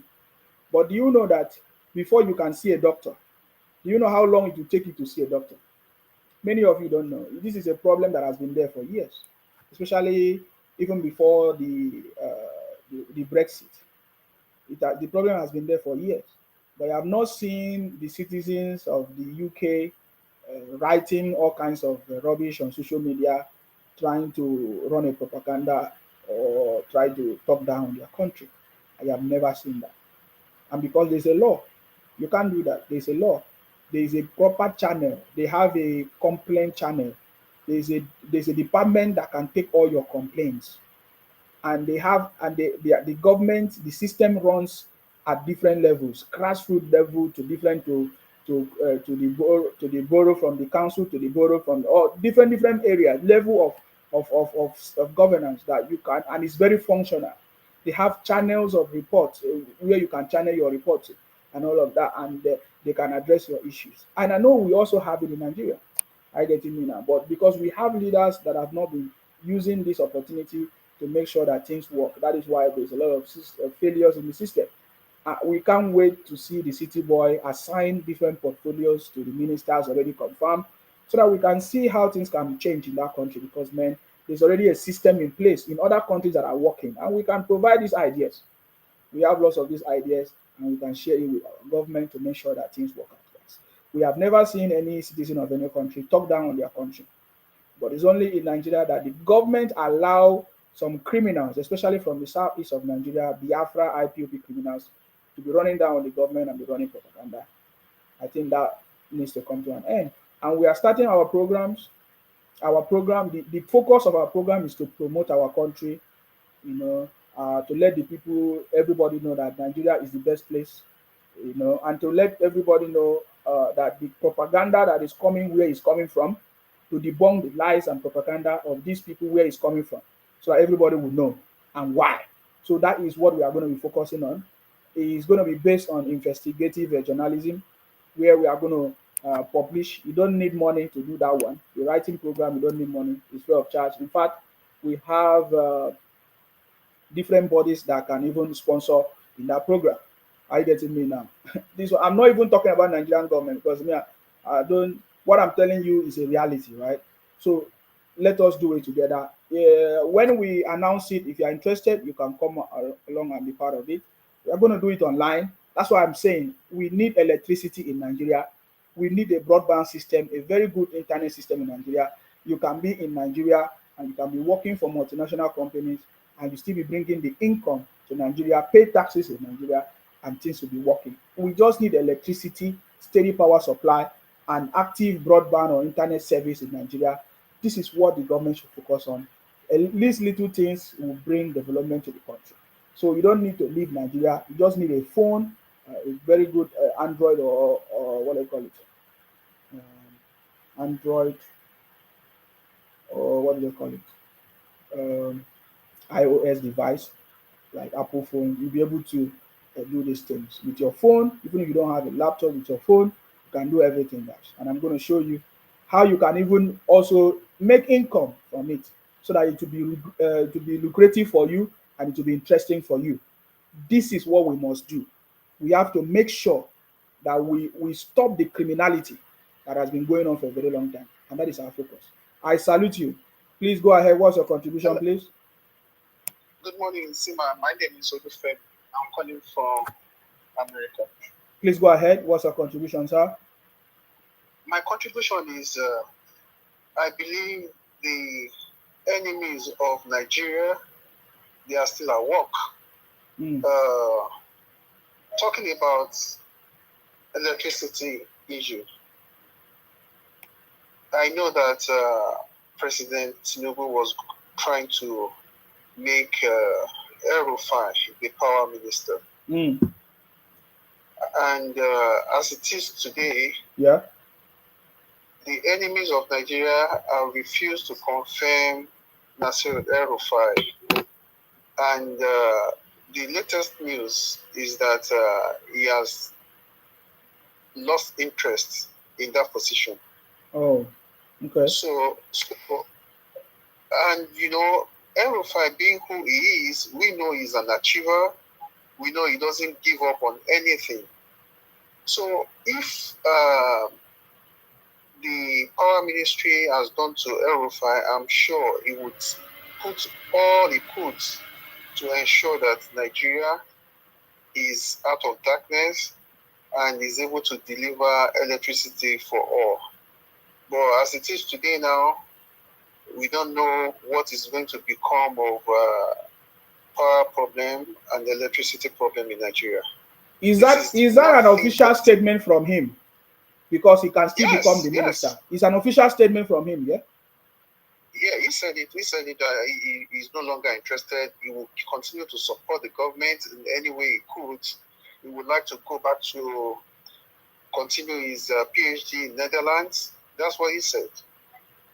Well, I think maybe the presidency will still be able to prevail on him. He can become the minister, my brother. We need intelligent brain. Yeah, we need people like him because his achievements in FCT, in Kaduna, speaks for itself. We don't want to lose such a valuable hand.